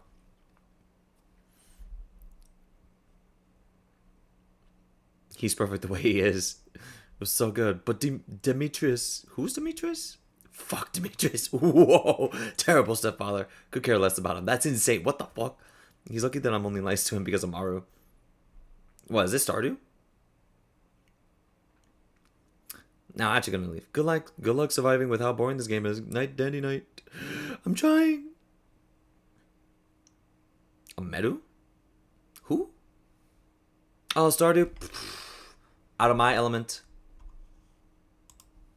That's eventually plunged into the depths, its population annihilated, when the dike that prevents the city's submergence is tampered with by the king's daughter for personal reasons, usually so she can sleep with her lover. But instead of opening the city gates with her father's keys, opens the dike in a wine-induced stupor. The king survives, escaping on horse, and is asked by a saint, a disembodied voice in some versions, to cast the demon he's ferrying, his own daughter, into the seas or be destroyed himself. The moral, of course, being women bad. So, not unsurprising we don't hear the story much these days, or at least I've never come across it living in Canada. Of course, this is an old folktale, meaning it's subject to repetition, invention, recreation. In some versions of the story, the king is warned by a saint directly about the city's general debauchery, obsession with wealth, and vanity, and that God is going to punish Ys and its inhabitants. This version arguably ties back to the game best, knowing what we know about the mythical city and its eventual downfall from the stockpile of silver and subsequent summoning of demons. Different versions feature differing takes on when the city was established. In some cases, the king builds the city by the water during his lifetime, and in others, the city was established 2,000 years before his reign, with the land slowly giving way to water as time passed, all undone by the acts of one, dare I say it, unchaste woman. The characters mostly remain the same, or at least adhere to their roles, but the details are smudged, altered over time, in different versions. The city is wealthy, and/or the city is vain. The daughter is wicked, and/or the daughter is earnestly in love. And whether the... How much in donations do I need to play Fire Emblem and Stardew? Considering it's 2 games... The funny thing is, I have Stardew Valley, and I do have Fire Emblem Awakening. But to play it, I would literally $60. For both of them, like, if I was to coincide both of them, 60. Not over 9,000 in a non-binary sort of way. What do you mean by non-binary? Wait, what? You're sitting on them? Yeah, I definitely am. I have them. Sometimes I just buy games, dude. I don't even have a reason for it. I just buy them.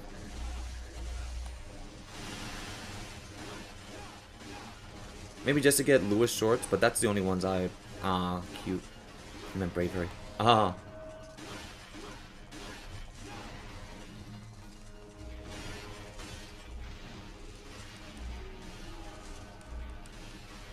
If it's to specifically start Awakening, yeah, it'd be $60.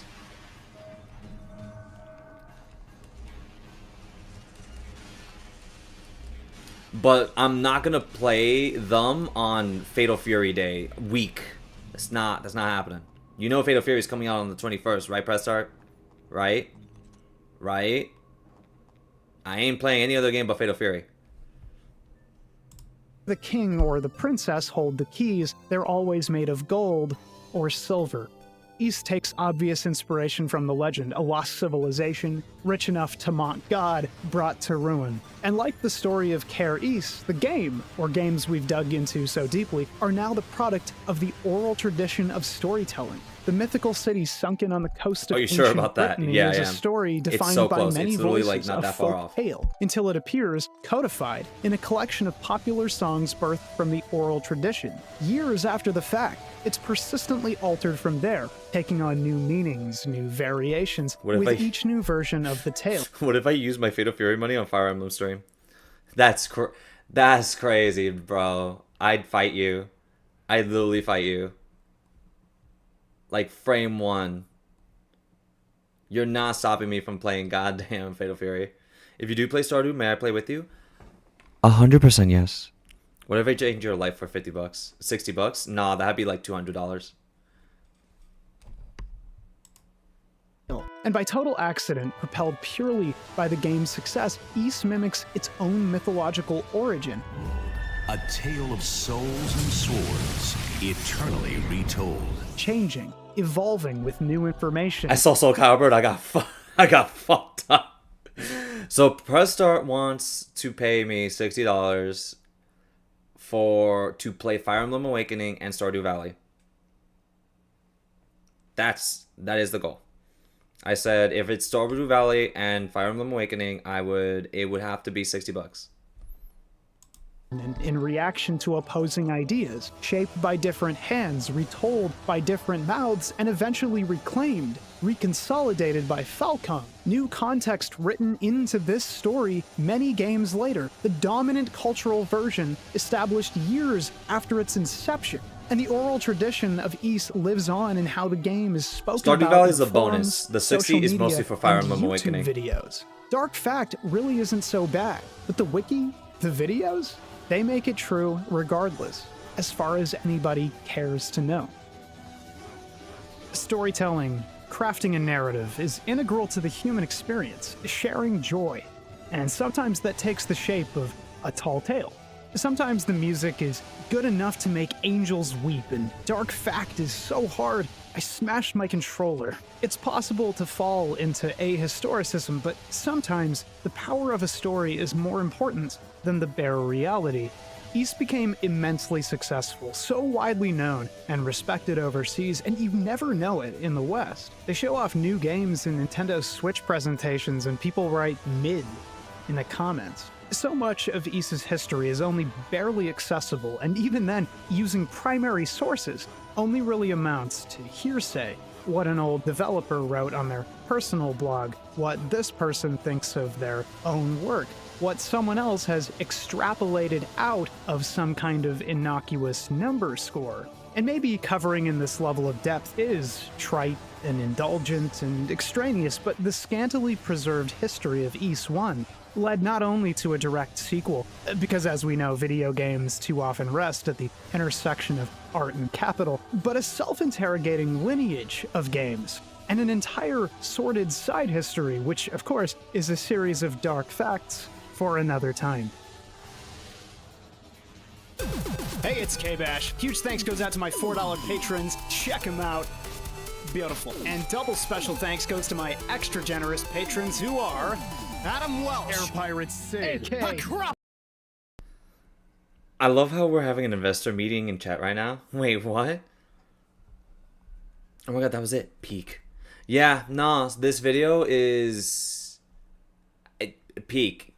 Like literally, I cannot stress this enough. You want someone that actually has like everything well thought out together. You know what? Just for my mental state, Fire Emblem.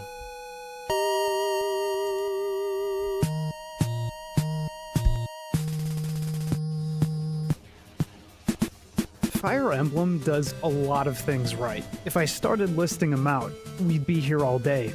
So instead, I'll just... Yep.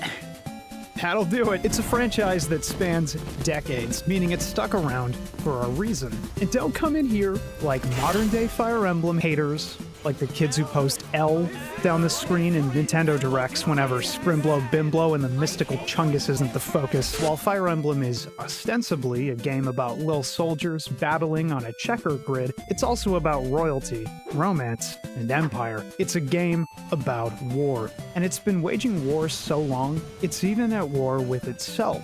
Who is that blue-haired man in the mirror, anyway? If you told a significantly younger me that Fire Emblem would be controversial to real-life people, I wouldn't have believed you. But Fire Emblem was smaller then, stayed in its lane, and nowadays, the franchise is almost unrecognizable. Still, this is not a Fall of Fire Emblem hit piece. Instead, this is a sincere, heartfelt affirmation of Fire Emblem's unique worth in the broader gaming ecosystem. We are going to dig. We are going to get nerdy. We are going to care. But first, I have a confession to make. I was a real-life Fire Emblem fan. The series accounts for some of my earliest fandom, as it were. Marth, Fire Emblem's original blue-haired boy, appeared in Smash Bros. Melee, and he quickly turned into my main character. I didn't even know what he was saying. A creative decision that, when viewed through the lens of my suburbanite upbringing, can only be described as bespoke. On top of Marth, one of my friends and my own brother exclusively mained Roy. My playgroup had a majority of Fire Emblem representation. Soon after, I played through the bizarrely titled the same Fire way I Emblem did. on That's the Game why, dude, Boy he's Advance, peak. confounded that this man looked so much like Roy. Elliewood? Is that even a name? She Ellie on my wood till I... It's better known in Japan by its actual title, Fire Emblem 7, The Blazing Blade. Even more mysterious, it's a prequel to Fire Emblem 6, the game where you play as Roy. The first officially localized Fire Emblem game only reached the West because of the reception to Marth and Roy's Smash Bros. Appearance. 7 games deep. I guess Roy really is our boy. So, Fire Emblem. A relatively simple strategy RPG where you recruit various people, kill other people. Geb is people, right? Like, this is a person. Geb is a person, right? Both strengthening yourself and your relationships on the path to the final boss.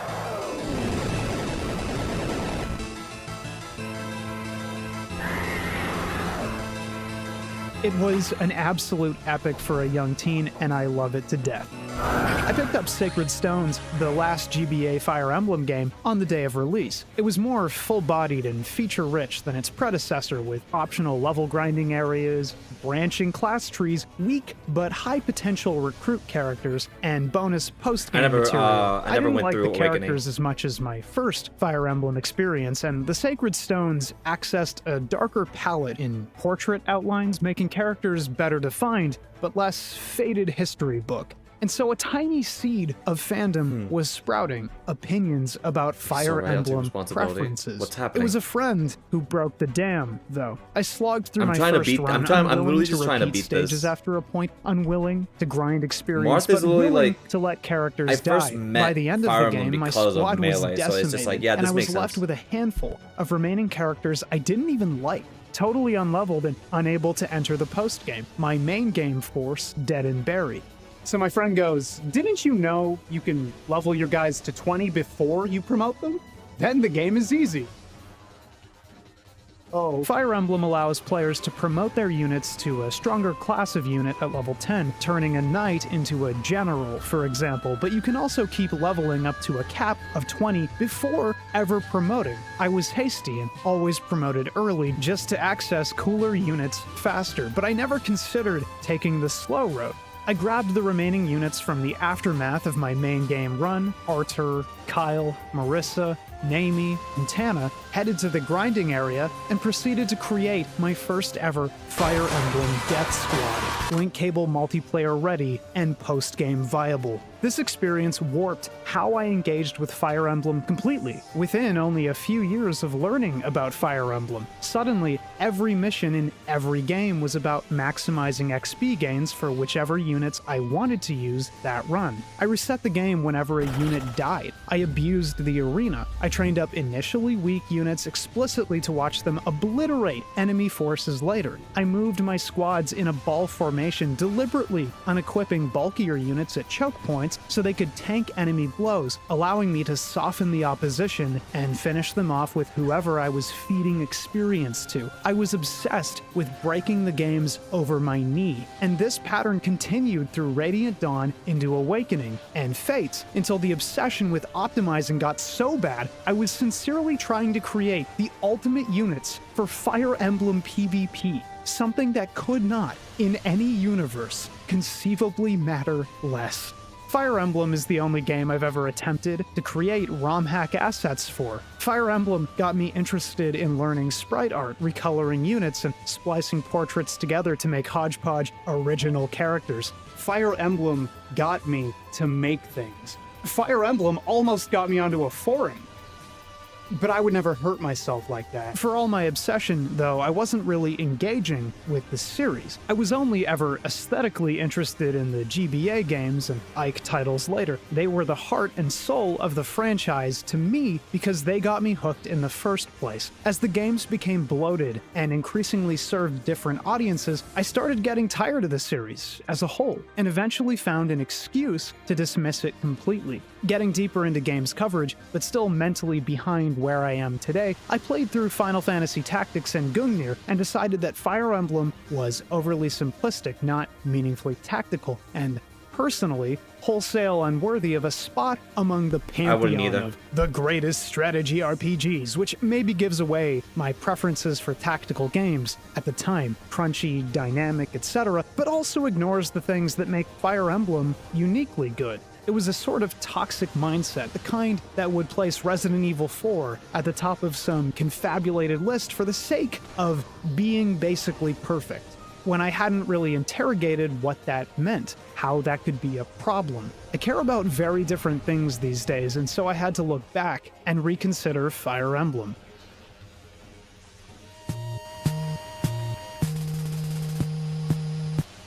All you do is move and attack! And that's a good thing. The thing I grew to dislike about Fire Emblem relative to other games is one of its greatest aspects. At its core, Fire Emblem is uncomplicated. Let's hop onto the battlefield and take it step by step.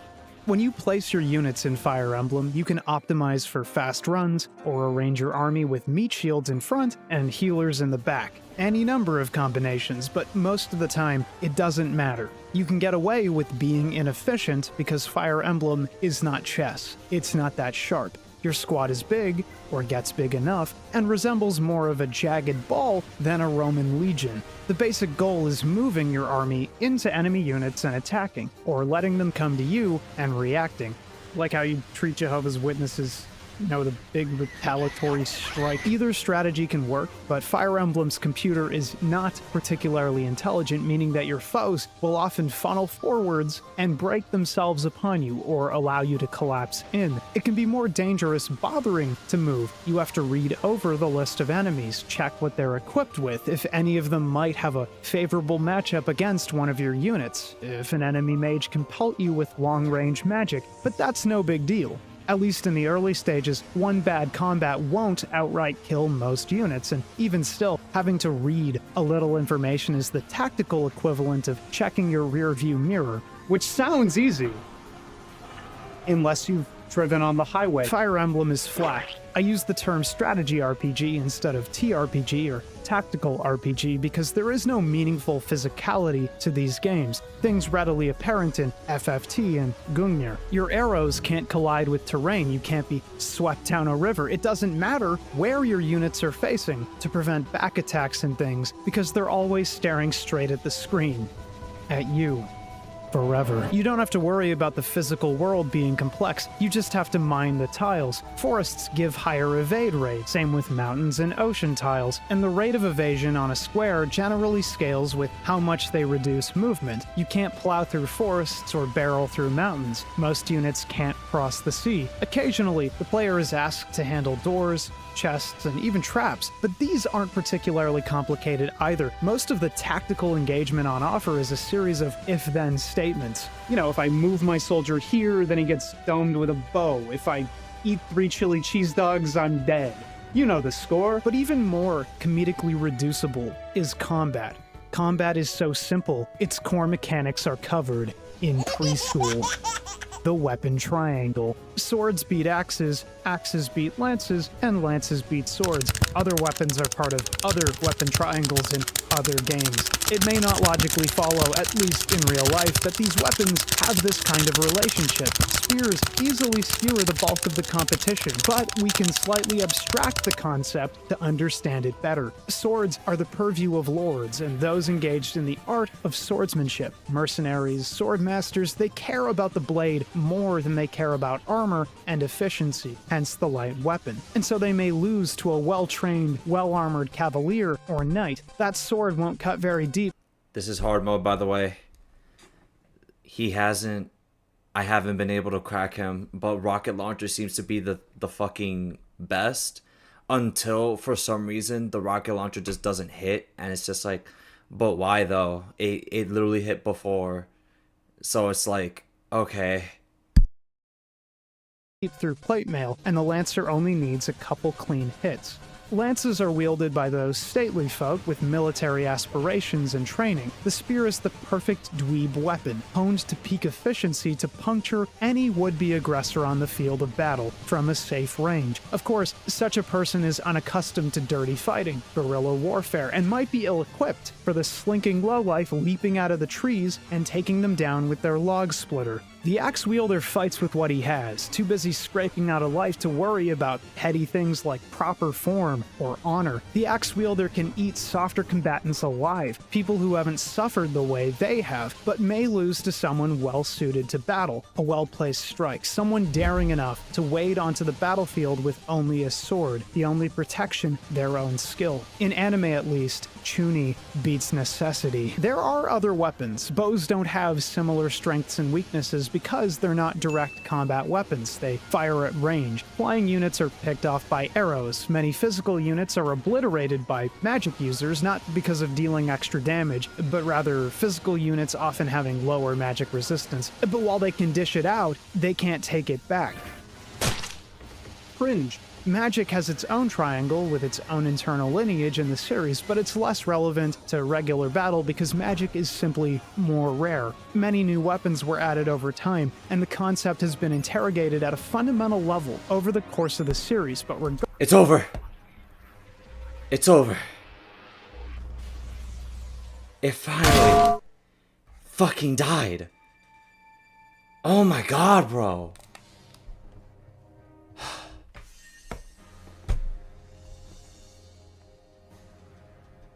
It took 30 minutes. 30 minutes to kill this guy.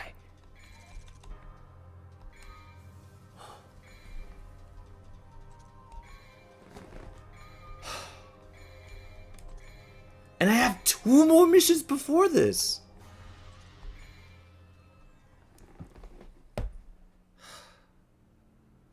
I'm not doing it again. You got me fucked up. Dude, that was the worst fight ever on hard mode. Anyways, good times. Fire Emblem still. Regardless, Fire Emblem's combat is not difficult to understand. It's even easier pre-Fire Emblem 4 because there was no weapon triangle. You waltz into battle, and the rest is math. It's the perfect game to interest people in the genre. Unlike something similarly beginner-friendly, FFTA, Fire Emblem is less focused on building cool generic characters with piles of skills, but about focusing on a few characters because you like them. You like what or who they are now, especially if they're a grimy, dirtbag bastard, and make them better, rather than crafting them from scratch and inventing their identity.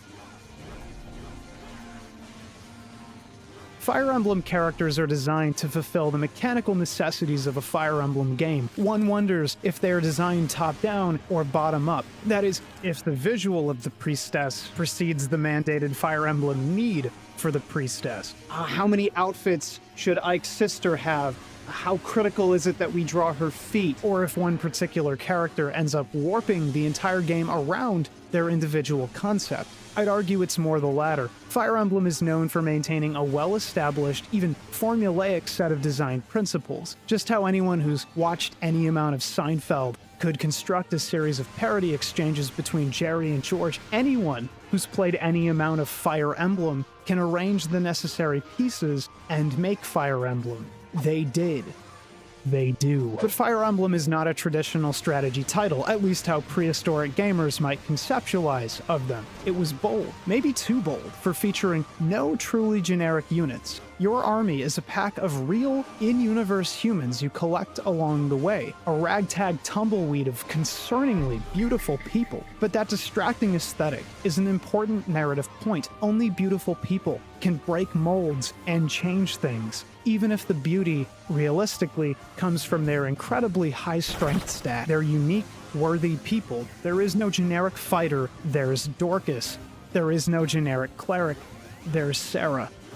Enemy units are unnamed on that note, with the exception of bosses. Fire Emblem, with necessary development constraints and a penchant for telling the player's own version of history, flattens the humanity of the soldiers you fight. This, too, works as commentary. Suddenly, everyone but the people sympathetic to your cause, or powerful enough to pose a serious threat, are denied their humanity. But that's fine. Oftentimes, the opposition is unsympathetic. The player is rarely a bad person.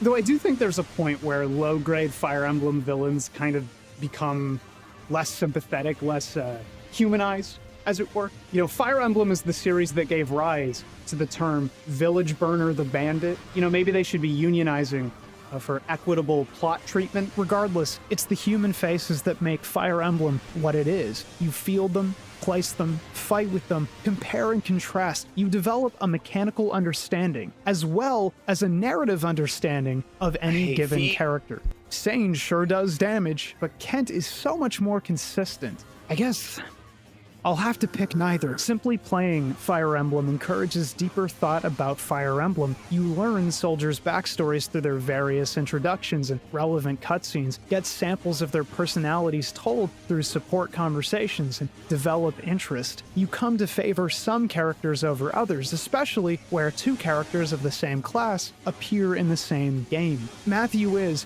for all intents and purposes, a more mechanically sound thief, and eventually assassin, than the competition.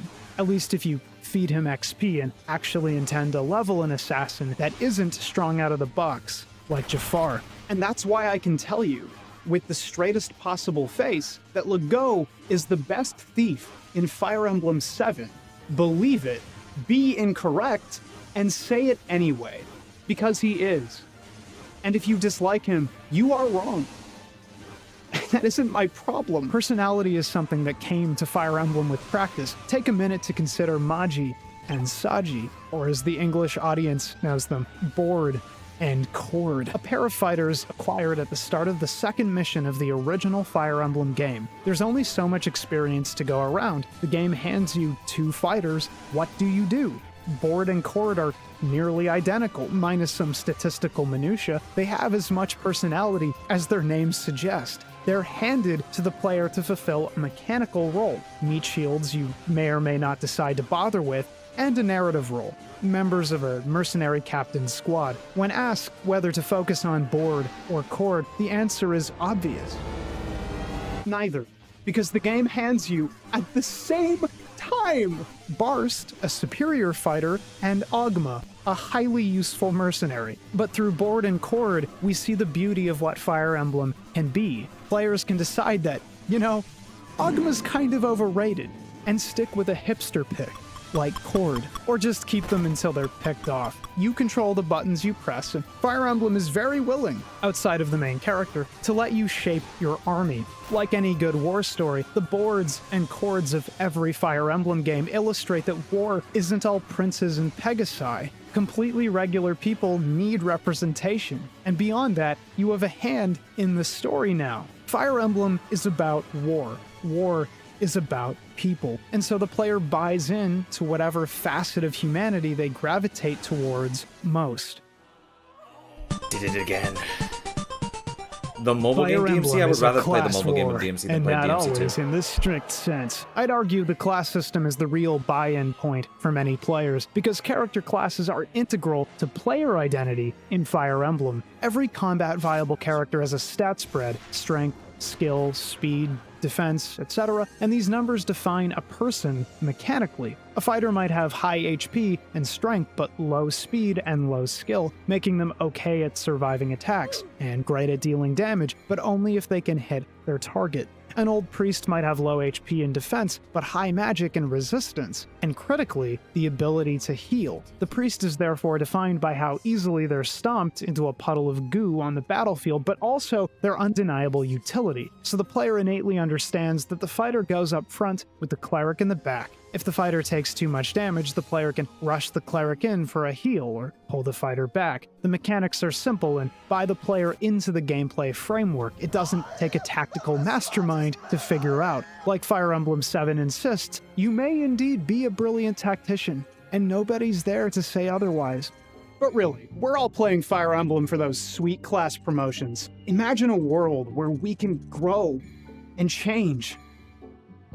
That'll be the day! Class promotion is traditionally, though not always, gated behind seals, items you find on enemies, in chests, or in shops. Increasingly, Fire Emblem has shifted away from the more restrictive approach seen in earlier games with fewer available units and a limited number of seals, limiting the number of decisions the player has to make over the course of a playthrough. But the value of the system lies in those choices. You couldn't promote every unit. You had to zero in on the ones you really cared about and invest in them intentionally. It complemented stage-by-stage play specifically because it communicated the importance of time. I see now. The plot was constantly unfolding and you couldn't sit on your thumbs. You had to act. It also ensured that not everyone could become a hero in every version of whatever battle's history, that the tactician had to focus on certain soldiers, or they performed such great deeds that they were remembered as some kind of great powerful being beyond regular soldiers, and it allowed the player to write that history themselves. In a sense, class promotion was customization before Fire Emblem ever allowed it.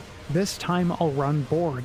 This time I'll run Chord. The possibilities are not endless, but they do matter. The insidious thing about character classes, however, is how they reflect the player.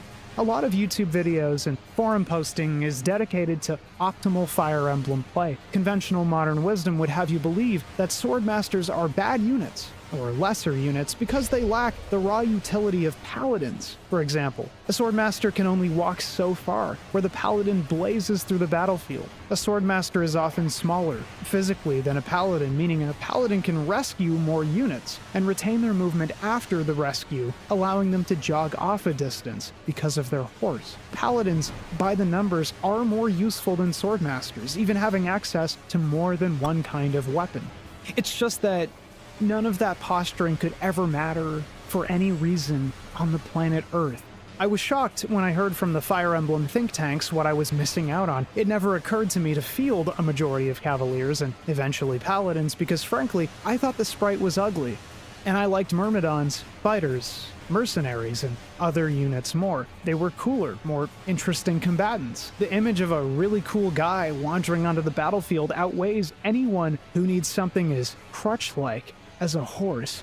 Warriors ooze charisma. Swordmasters are pure, distilled 8th grader syndrome trumped only by assassins, and heroes just look cool. You only need a handful of units to beat most Fire Emblem games, in the realm of 5 to 8, so it's entirely possible to ignore things that don't immediately spark joy. There is no real consequence to not fielding a cavalier except for slightly reduced utility, efficiency. And regardless, Fire Emblem isn't interesting because paladins have a greater number of use cases than swordmasters. Fire Emblem is interesting because it gets us, as players, to pore over stat spreads, see that this character has an enormous constitution, bigger than most of your army, or that a sickly character is notably frail and never really gains much HP. And while that may inspire wrong-headed tier lists, it makes us consider what we would be in Fire Emblem, and in so doing, Fire Emblem gets us playing Fire Emblem, even when we're not playing Fire Emblem. I'm 5'10", which despite being exactly average for my age, means I'm effectively 1 inch tall. My constitution is low. My strength is on the lower side of below average. My skill remains to be seen. My speed might be fine, but I haven't been exercising lately. I live in Canada, so my resistance is higher than some. I don't know about magic, but my intelligence is high enough to know that one should not presume to think they're above the curve. Hit points. Brother, my life is made of misses. While my base stat spread isn't stellar, I already know that I am not a fighter or a knight, and much better suited to the thief class or mage or cleric. I'm in my 30s. My growth rates are dwindling. Fire Emblem, by focusing on characters and representing them in plain numerical terms, invites players to mentally weigh themselves within the fiction, the way a Pokemon fan wonders what kind of gym leader they'd be. Fire Emblem is about self-reflection and self-discovery, which I'd argue is why it's so popular with young people. Fire Emblem is about people.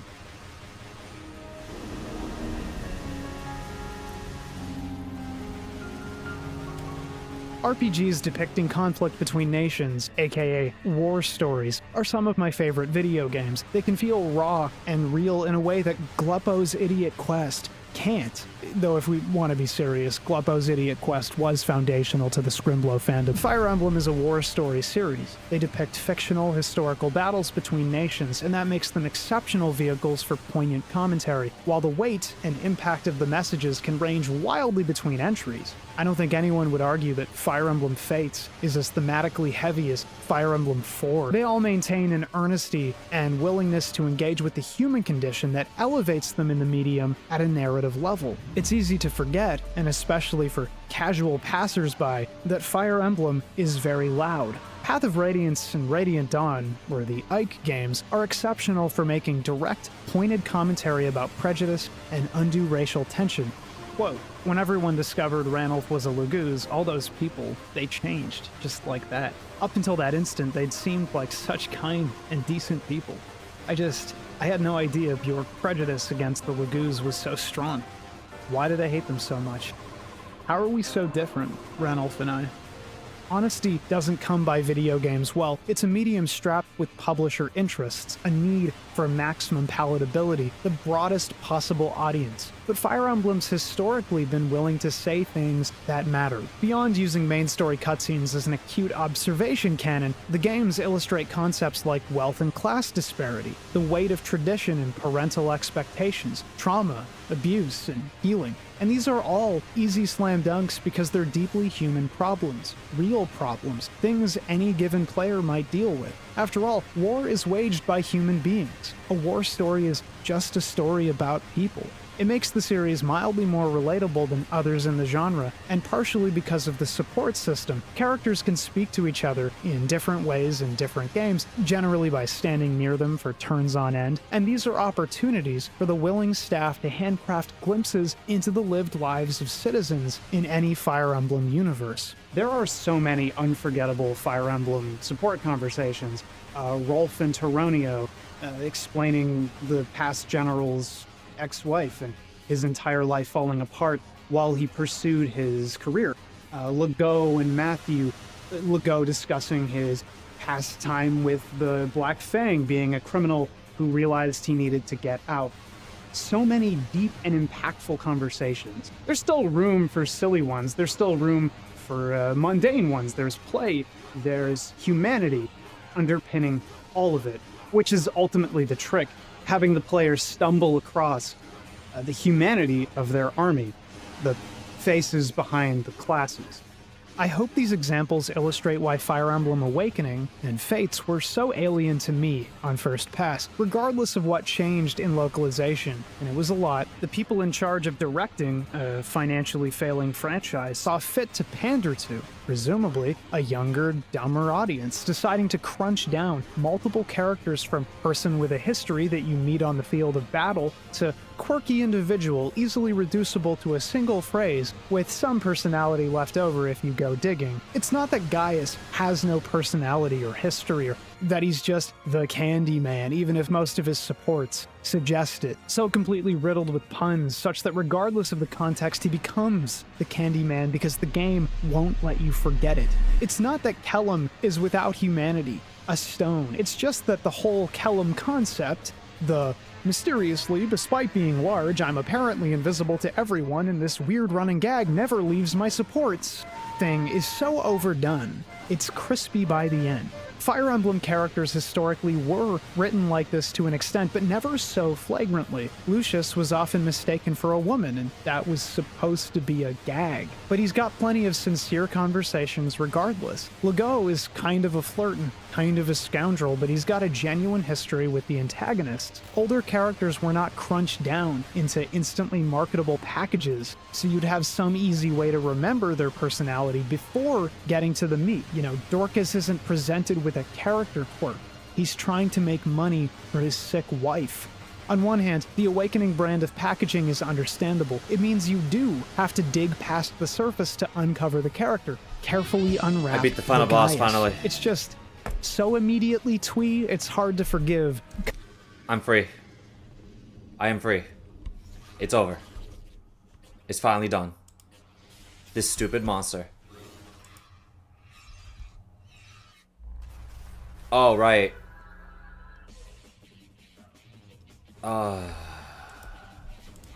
Coming from the older era, Fire Emblem doesn't need further simplification. It was always mature, consistently miserable, and kids deserve the fullness of a game's story. Many North American teens grew up reading The Outsiders and other young adult fiction that didn't feel the need to shrink the social commentary down for the target audience. But you know, Kids Bop works too. Yay. Luck is the vital spark underpinning all of Fire Emblem. Because there's not a whole lot going on up in here. In a game that's so simple, whose combat is so reducible to a handful of basic principles that any player can follow and execute, luck becomes the monster lurking under the player's well-made bed. Just when you think you're cozy, the outlier detaches itself from the graph and hurtles straight towards your penis. Luck is fittingly a double-edged sword. You're rewarded on occasion with a critical hit, with a unique animation and a special sound effect. Landing a crit doesn't just feel good.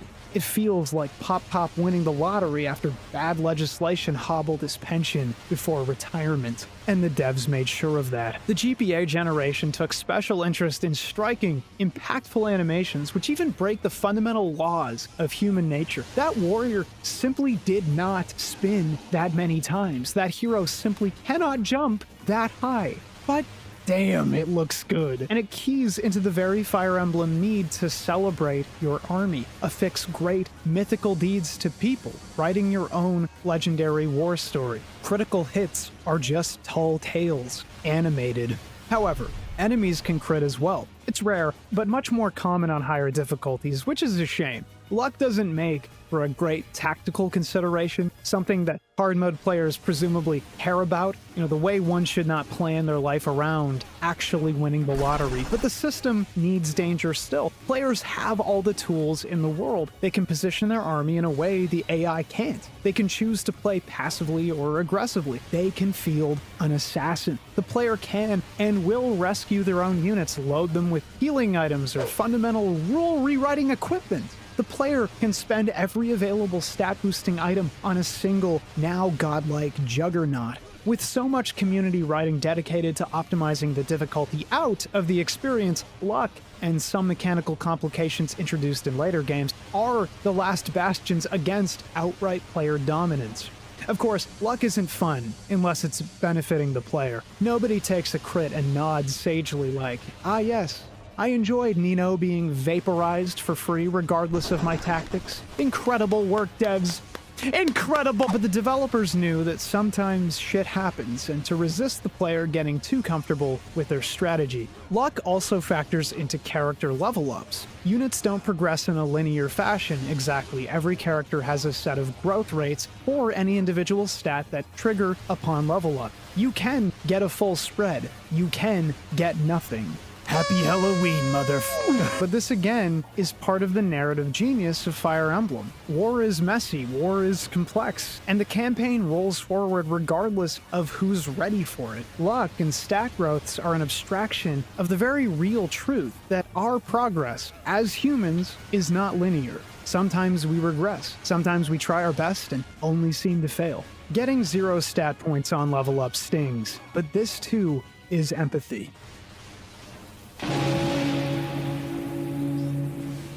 Fire Emblem was notorious for featuring characters that could legitimately die. One unlucky crit, one bad move, sometimes not even a bad move, but a missed calculation, could result in a character hitting the dirt. No happily ever after in the endgame, dreams, ambitions, relationships scattered to the winds. Players would reset mission after mission just to ensure their characters survived till the end. It's another piece of the profound humanity lacing the series. You meet these people, recruit them, and sometimes through hard work, you grow them like seeds, like children.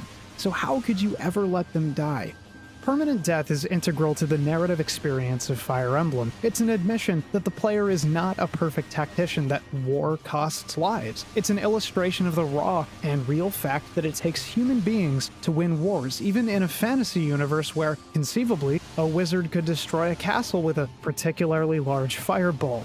Could you carry that weight as a commander? Could you let people die if you knew them? And yet death is one of the most player-resisted Fire Emblem mechanics. As mentioned, I, and others, would replay chapters to save our precious characters. In my earliest runs, I would eventually get too frustrated to play perfectly and simply accept the outcome. But it's over. Is it finally over? Are we done? For God's sake, please. I never want to play this game again. Cool.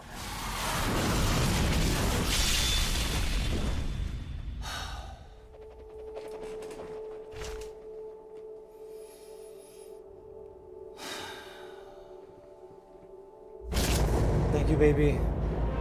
Oh, yeah, no, I remember. This is it. We're done.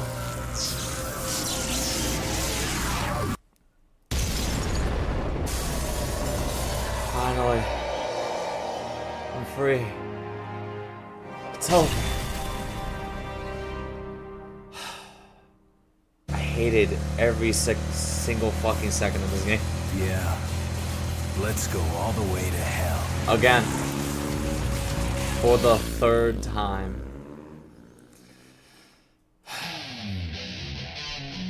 Cool. Goodbye.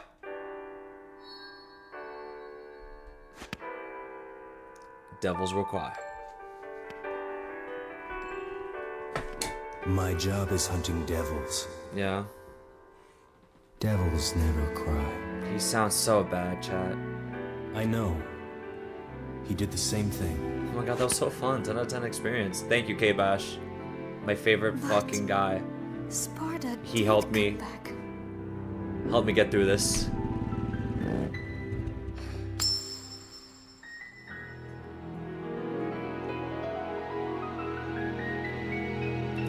It was even an hour longer, just by an hour. Remember, we had that 30-minute boss fight for no reason at all. We're done. Thanks, man. Shush. No. This was an awful game. This was the worst game I've ever played. It all sucked. All of it. I already beat it.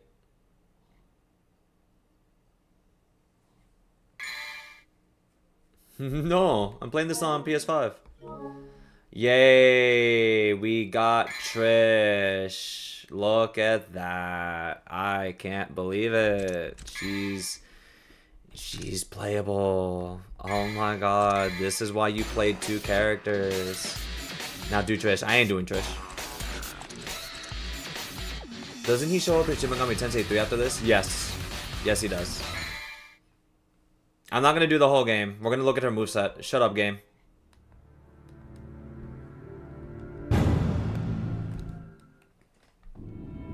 Someone give him $200.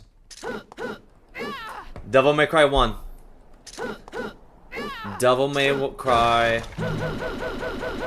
1 moveset. No, I'm not doing that. You hold the button. Now she has her regular moves. Hold on, you charge it, throw it. She looks kind of cool. Ooh, she has the uppercut. Fire kicks. Big roll. What else do you have? It's all of Dante's stuff. Oh, no, that's it. That's it.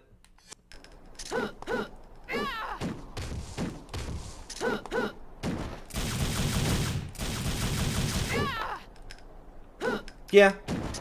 She is the better character in this entire game. The problem is, it's Devil May Cry 2. Why am I going to play Devil May Cry 2 again? For what? For what? Not playing Trish.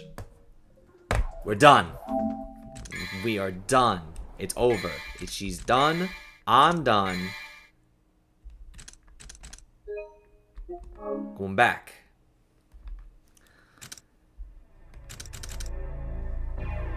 You should play something fun as a palate cleanser. Something fun, you say? Something fun.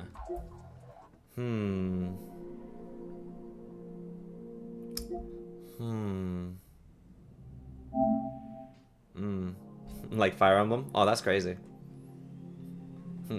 So dandy. Combos. Combos. Combos. I'm gonna beat someone up real quick. I'm just gonna fight, and then I'm gonna leave. I'm gonna go to bed. Street Fighter 6 and cry. Honestly, cry with the fact that I had to beat Devil May Cry fucking 2 twice. And since we played Devil May Cry, we're gonna play the better songs. All right. Square up. Ooh. Oh, yeah. We come together. To unite as one. Against those. Too slow.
Street Fighter 6. Round 2.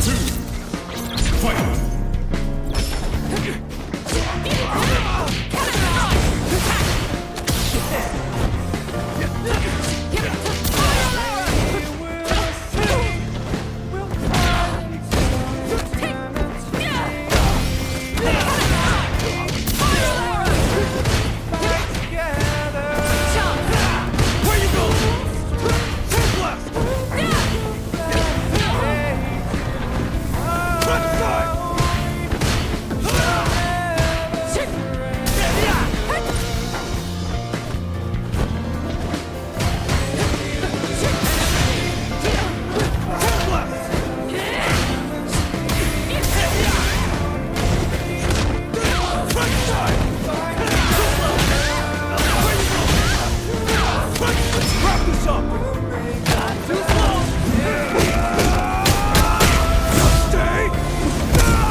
Right. Round 2.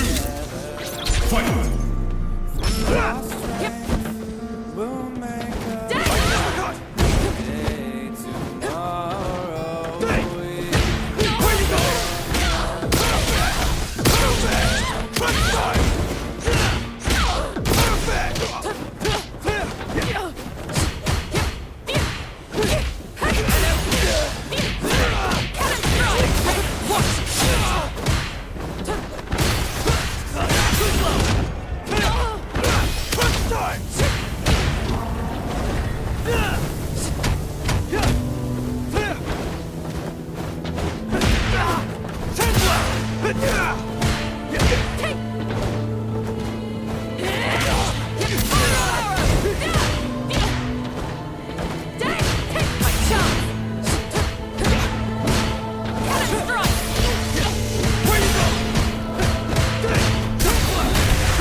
I fucked up.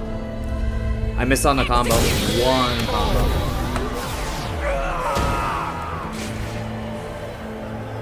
I'll be here to have your revenge on me. Remember 2 games that you want make me play this battle well. Oh no, I got you. I got you. You're gonna wait. You are going to wait. I'm gonna worry about you later.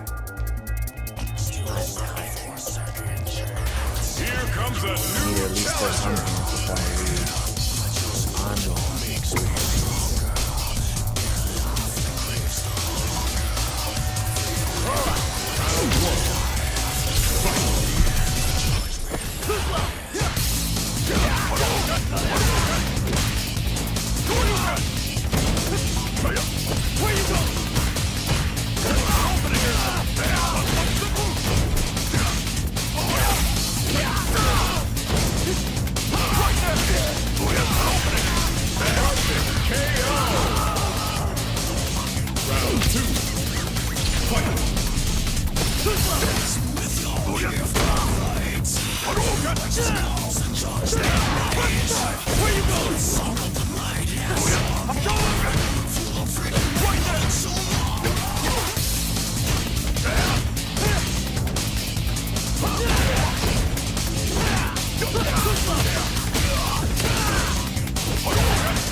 What's wrong?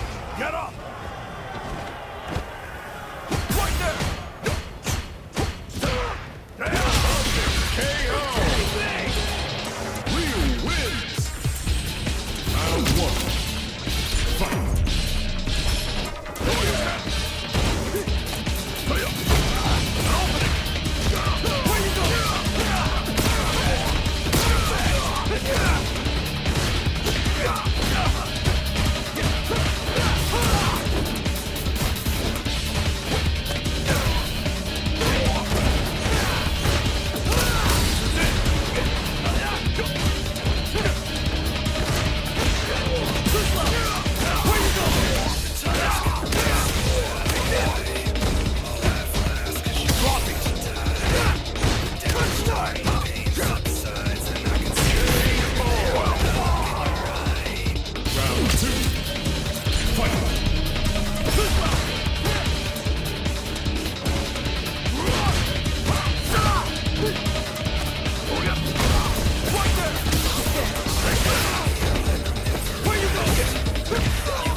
Okay, I'm settled with that. I'm okay with that. I can live with that. I can sleep with that. I'm good. I'm good. The amount of perfects, the back-to-back perfects from the first set, the second set, then the third. Dude, that was nuts. That was awesome. Jen, are you tired of Strive? I'm playing right now. I wanted more practice. Is that what you wanted? I want ranked matches in Strive so badly, dude. So badly. How dare you try to like seduce me with Guilty Gear? I'm tired. It's about to be 2 a.m. I just beat Devil May Cry 2 twice today. There ain't no fucking way. Ah. Boy.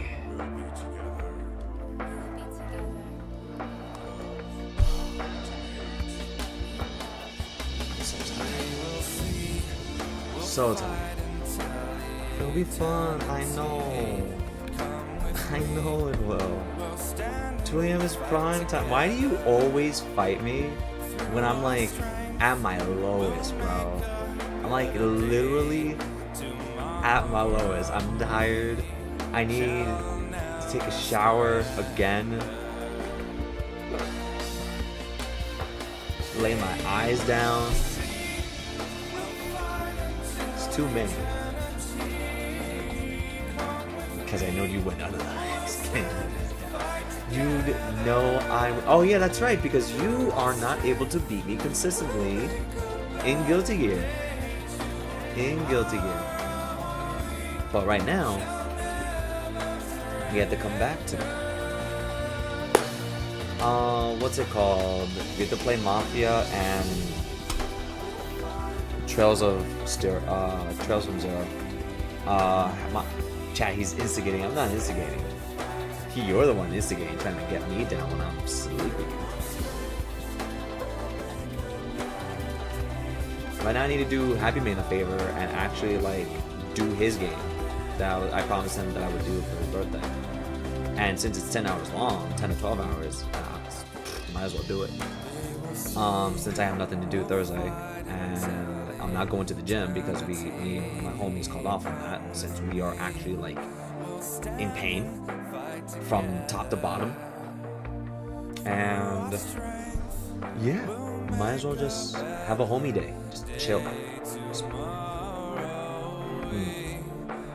So, for those that have joined, God bless you for joining. I'm so sorry if we barely paid attention to Devil May Cry 2. I mean, who the hell would pay attention to Devil May Cry 2? That's why I put K-Bash's videos up, because I loved him.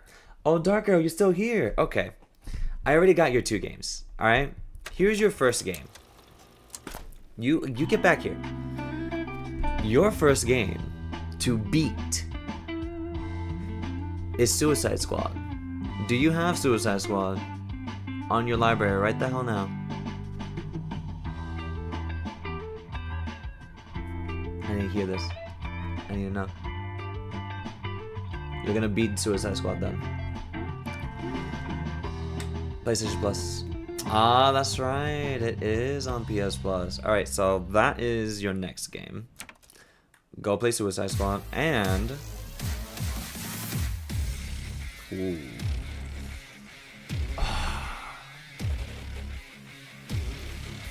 What's another game? What's another game?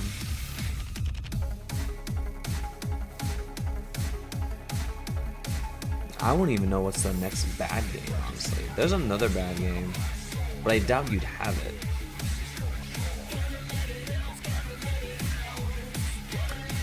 Dark Arrow, do you have the Marvel's Avengers game?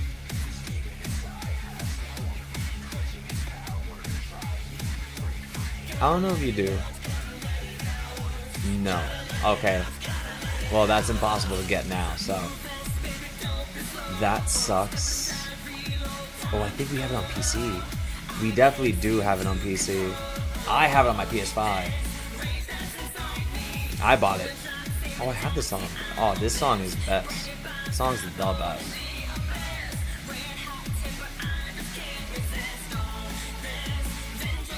Yeah, I have it. Marvel's Avengers. Let's see here.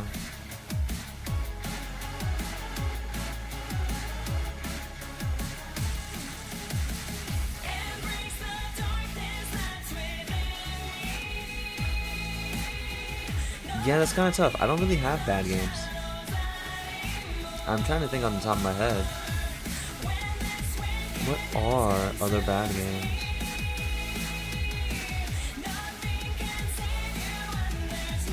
Devil Trigger indeed.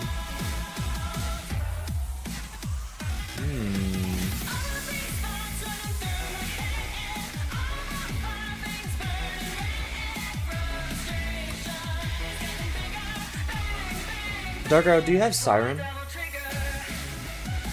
No. Not Metal Gear Survive. Do you have Siren? Alright. Suicide Squad and Siren.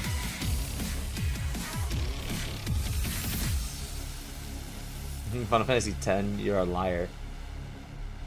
Why would I buy 5 copies of Final Fantasy X if I think it was bad?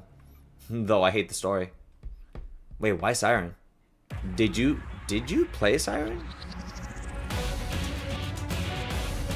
Do you understand the difficulty of Siren? No.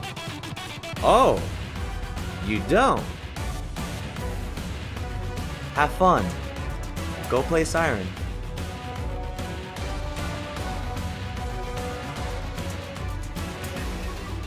So, Suicide Squad, Siren. Those are your two. Have a blast. Why buy 5 copies of Final Fantasy X? Don't threaten me with a good time. It's what I did already. What soundtrack is this? This is Devil May Cry 5 again. It's called The Blazing Muzzle. You hate me, huh? You made me play Devil May Cry 2 twice. Suicide Squad is like a bad modern game. Siren, though it's not the worst game of all time, it's one of the hardest horror games of all time. And it has some awful gimmicks. So I'm putting that on you, buddy. I already beaten both of those games already. So, off my hands.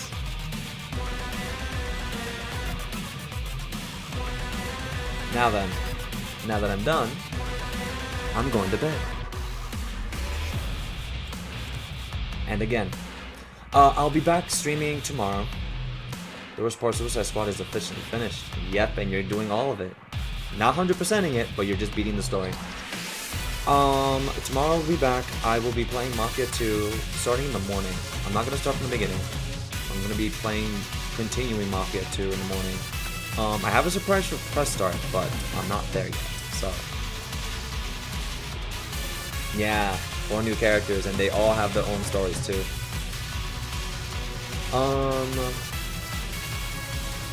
Yeah, no, and then I have to play through Trails of Zero, for Biggie.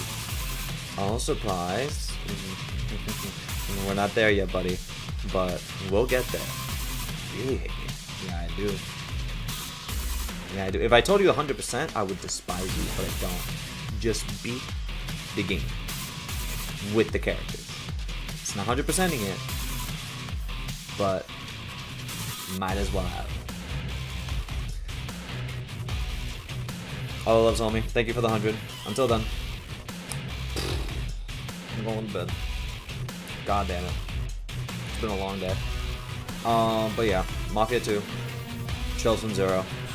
DDR9, I'm calling the chat. He loves me. No. I don't have a. Wait, I do have a floor mat. Give me that's a different idea though. Still don't regret it. I'm in. Good night, baby. Good night, honey. I'm gonna text you soon. I know you're doing an all-nighter, but I will lay down. But until then, bye.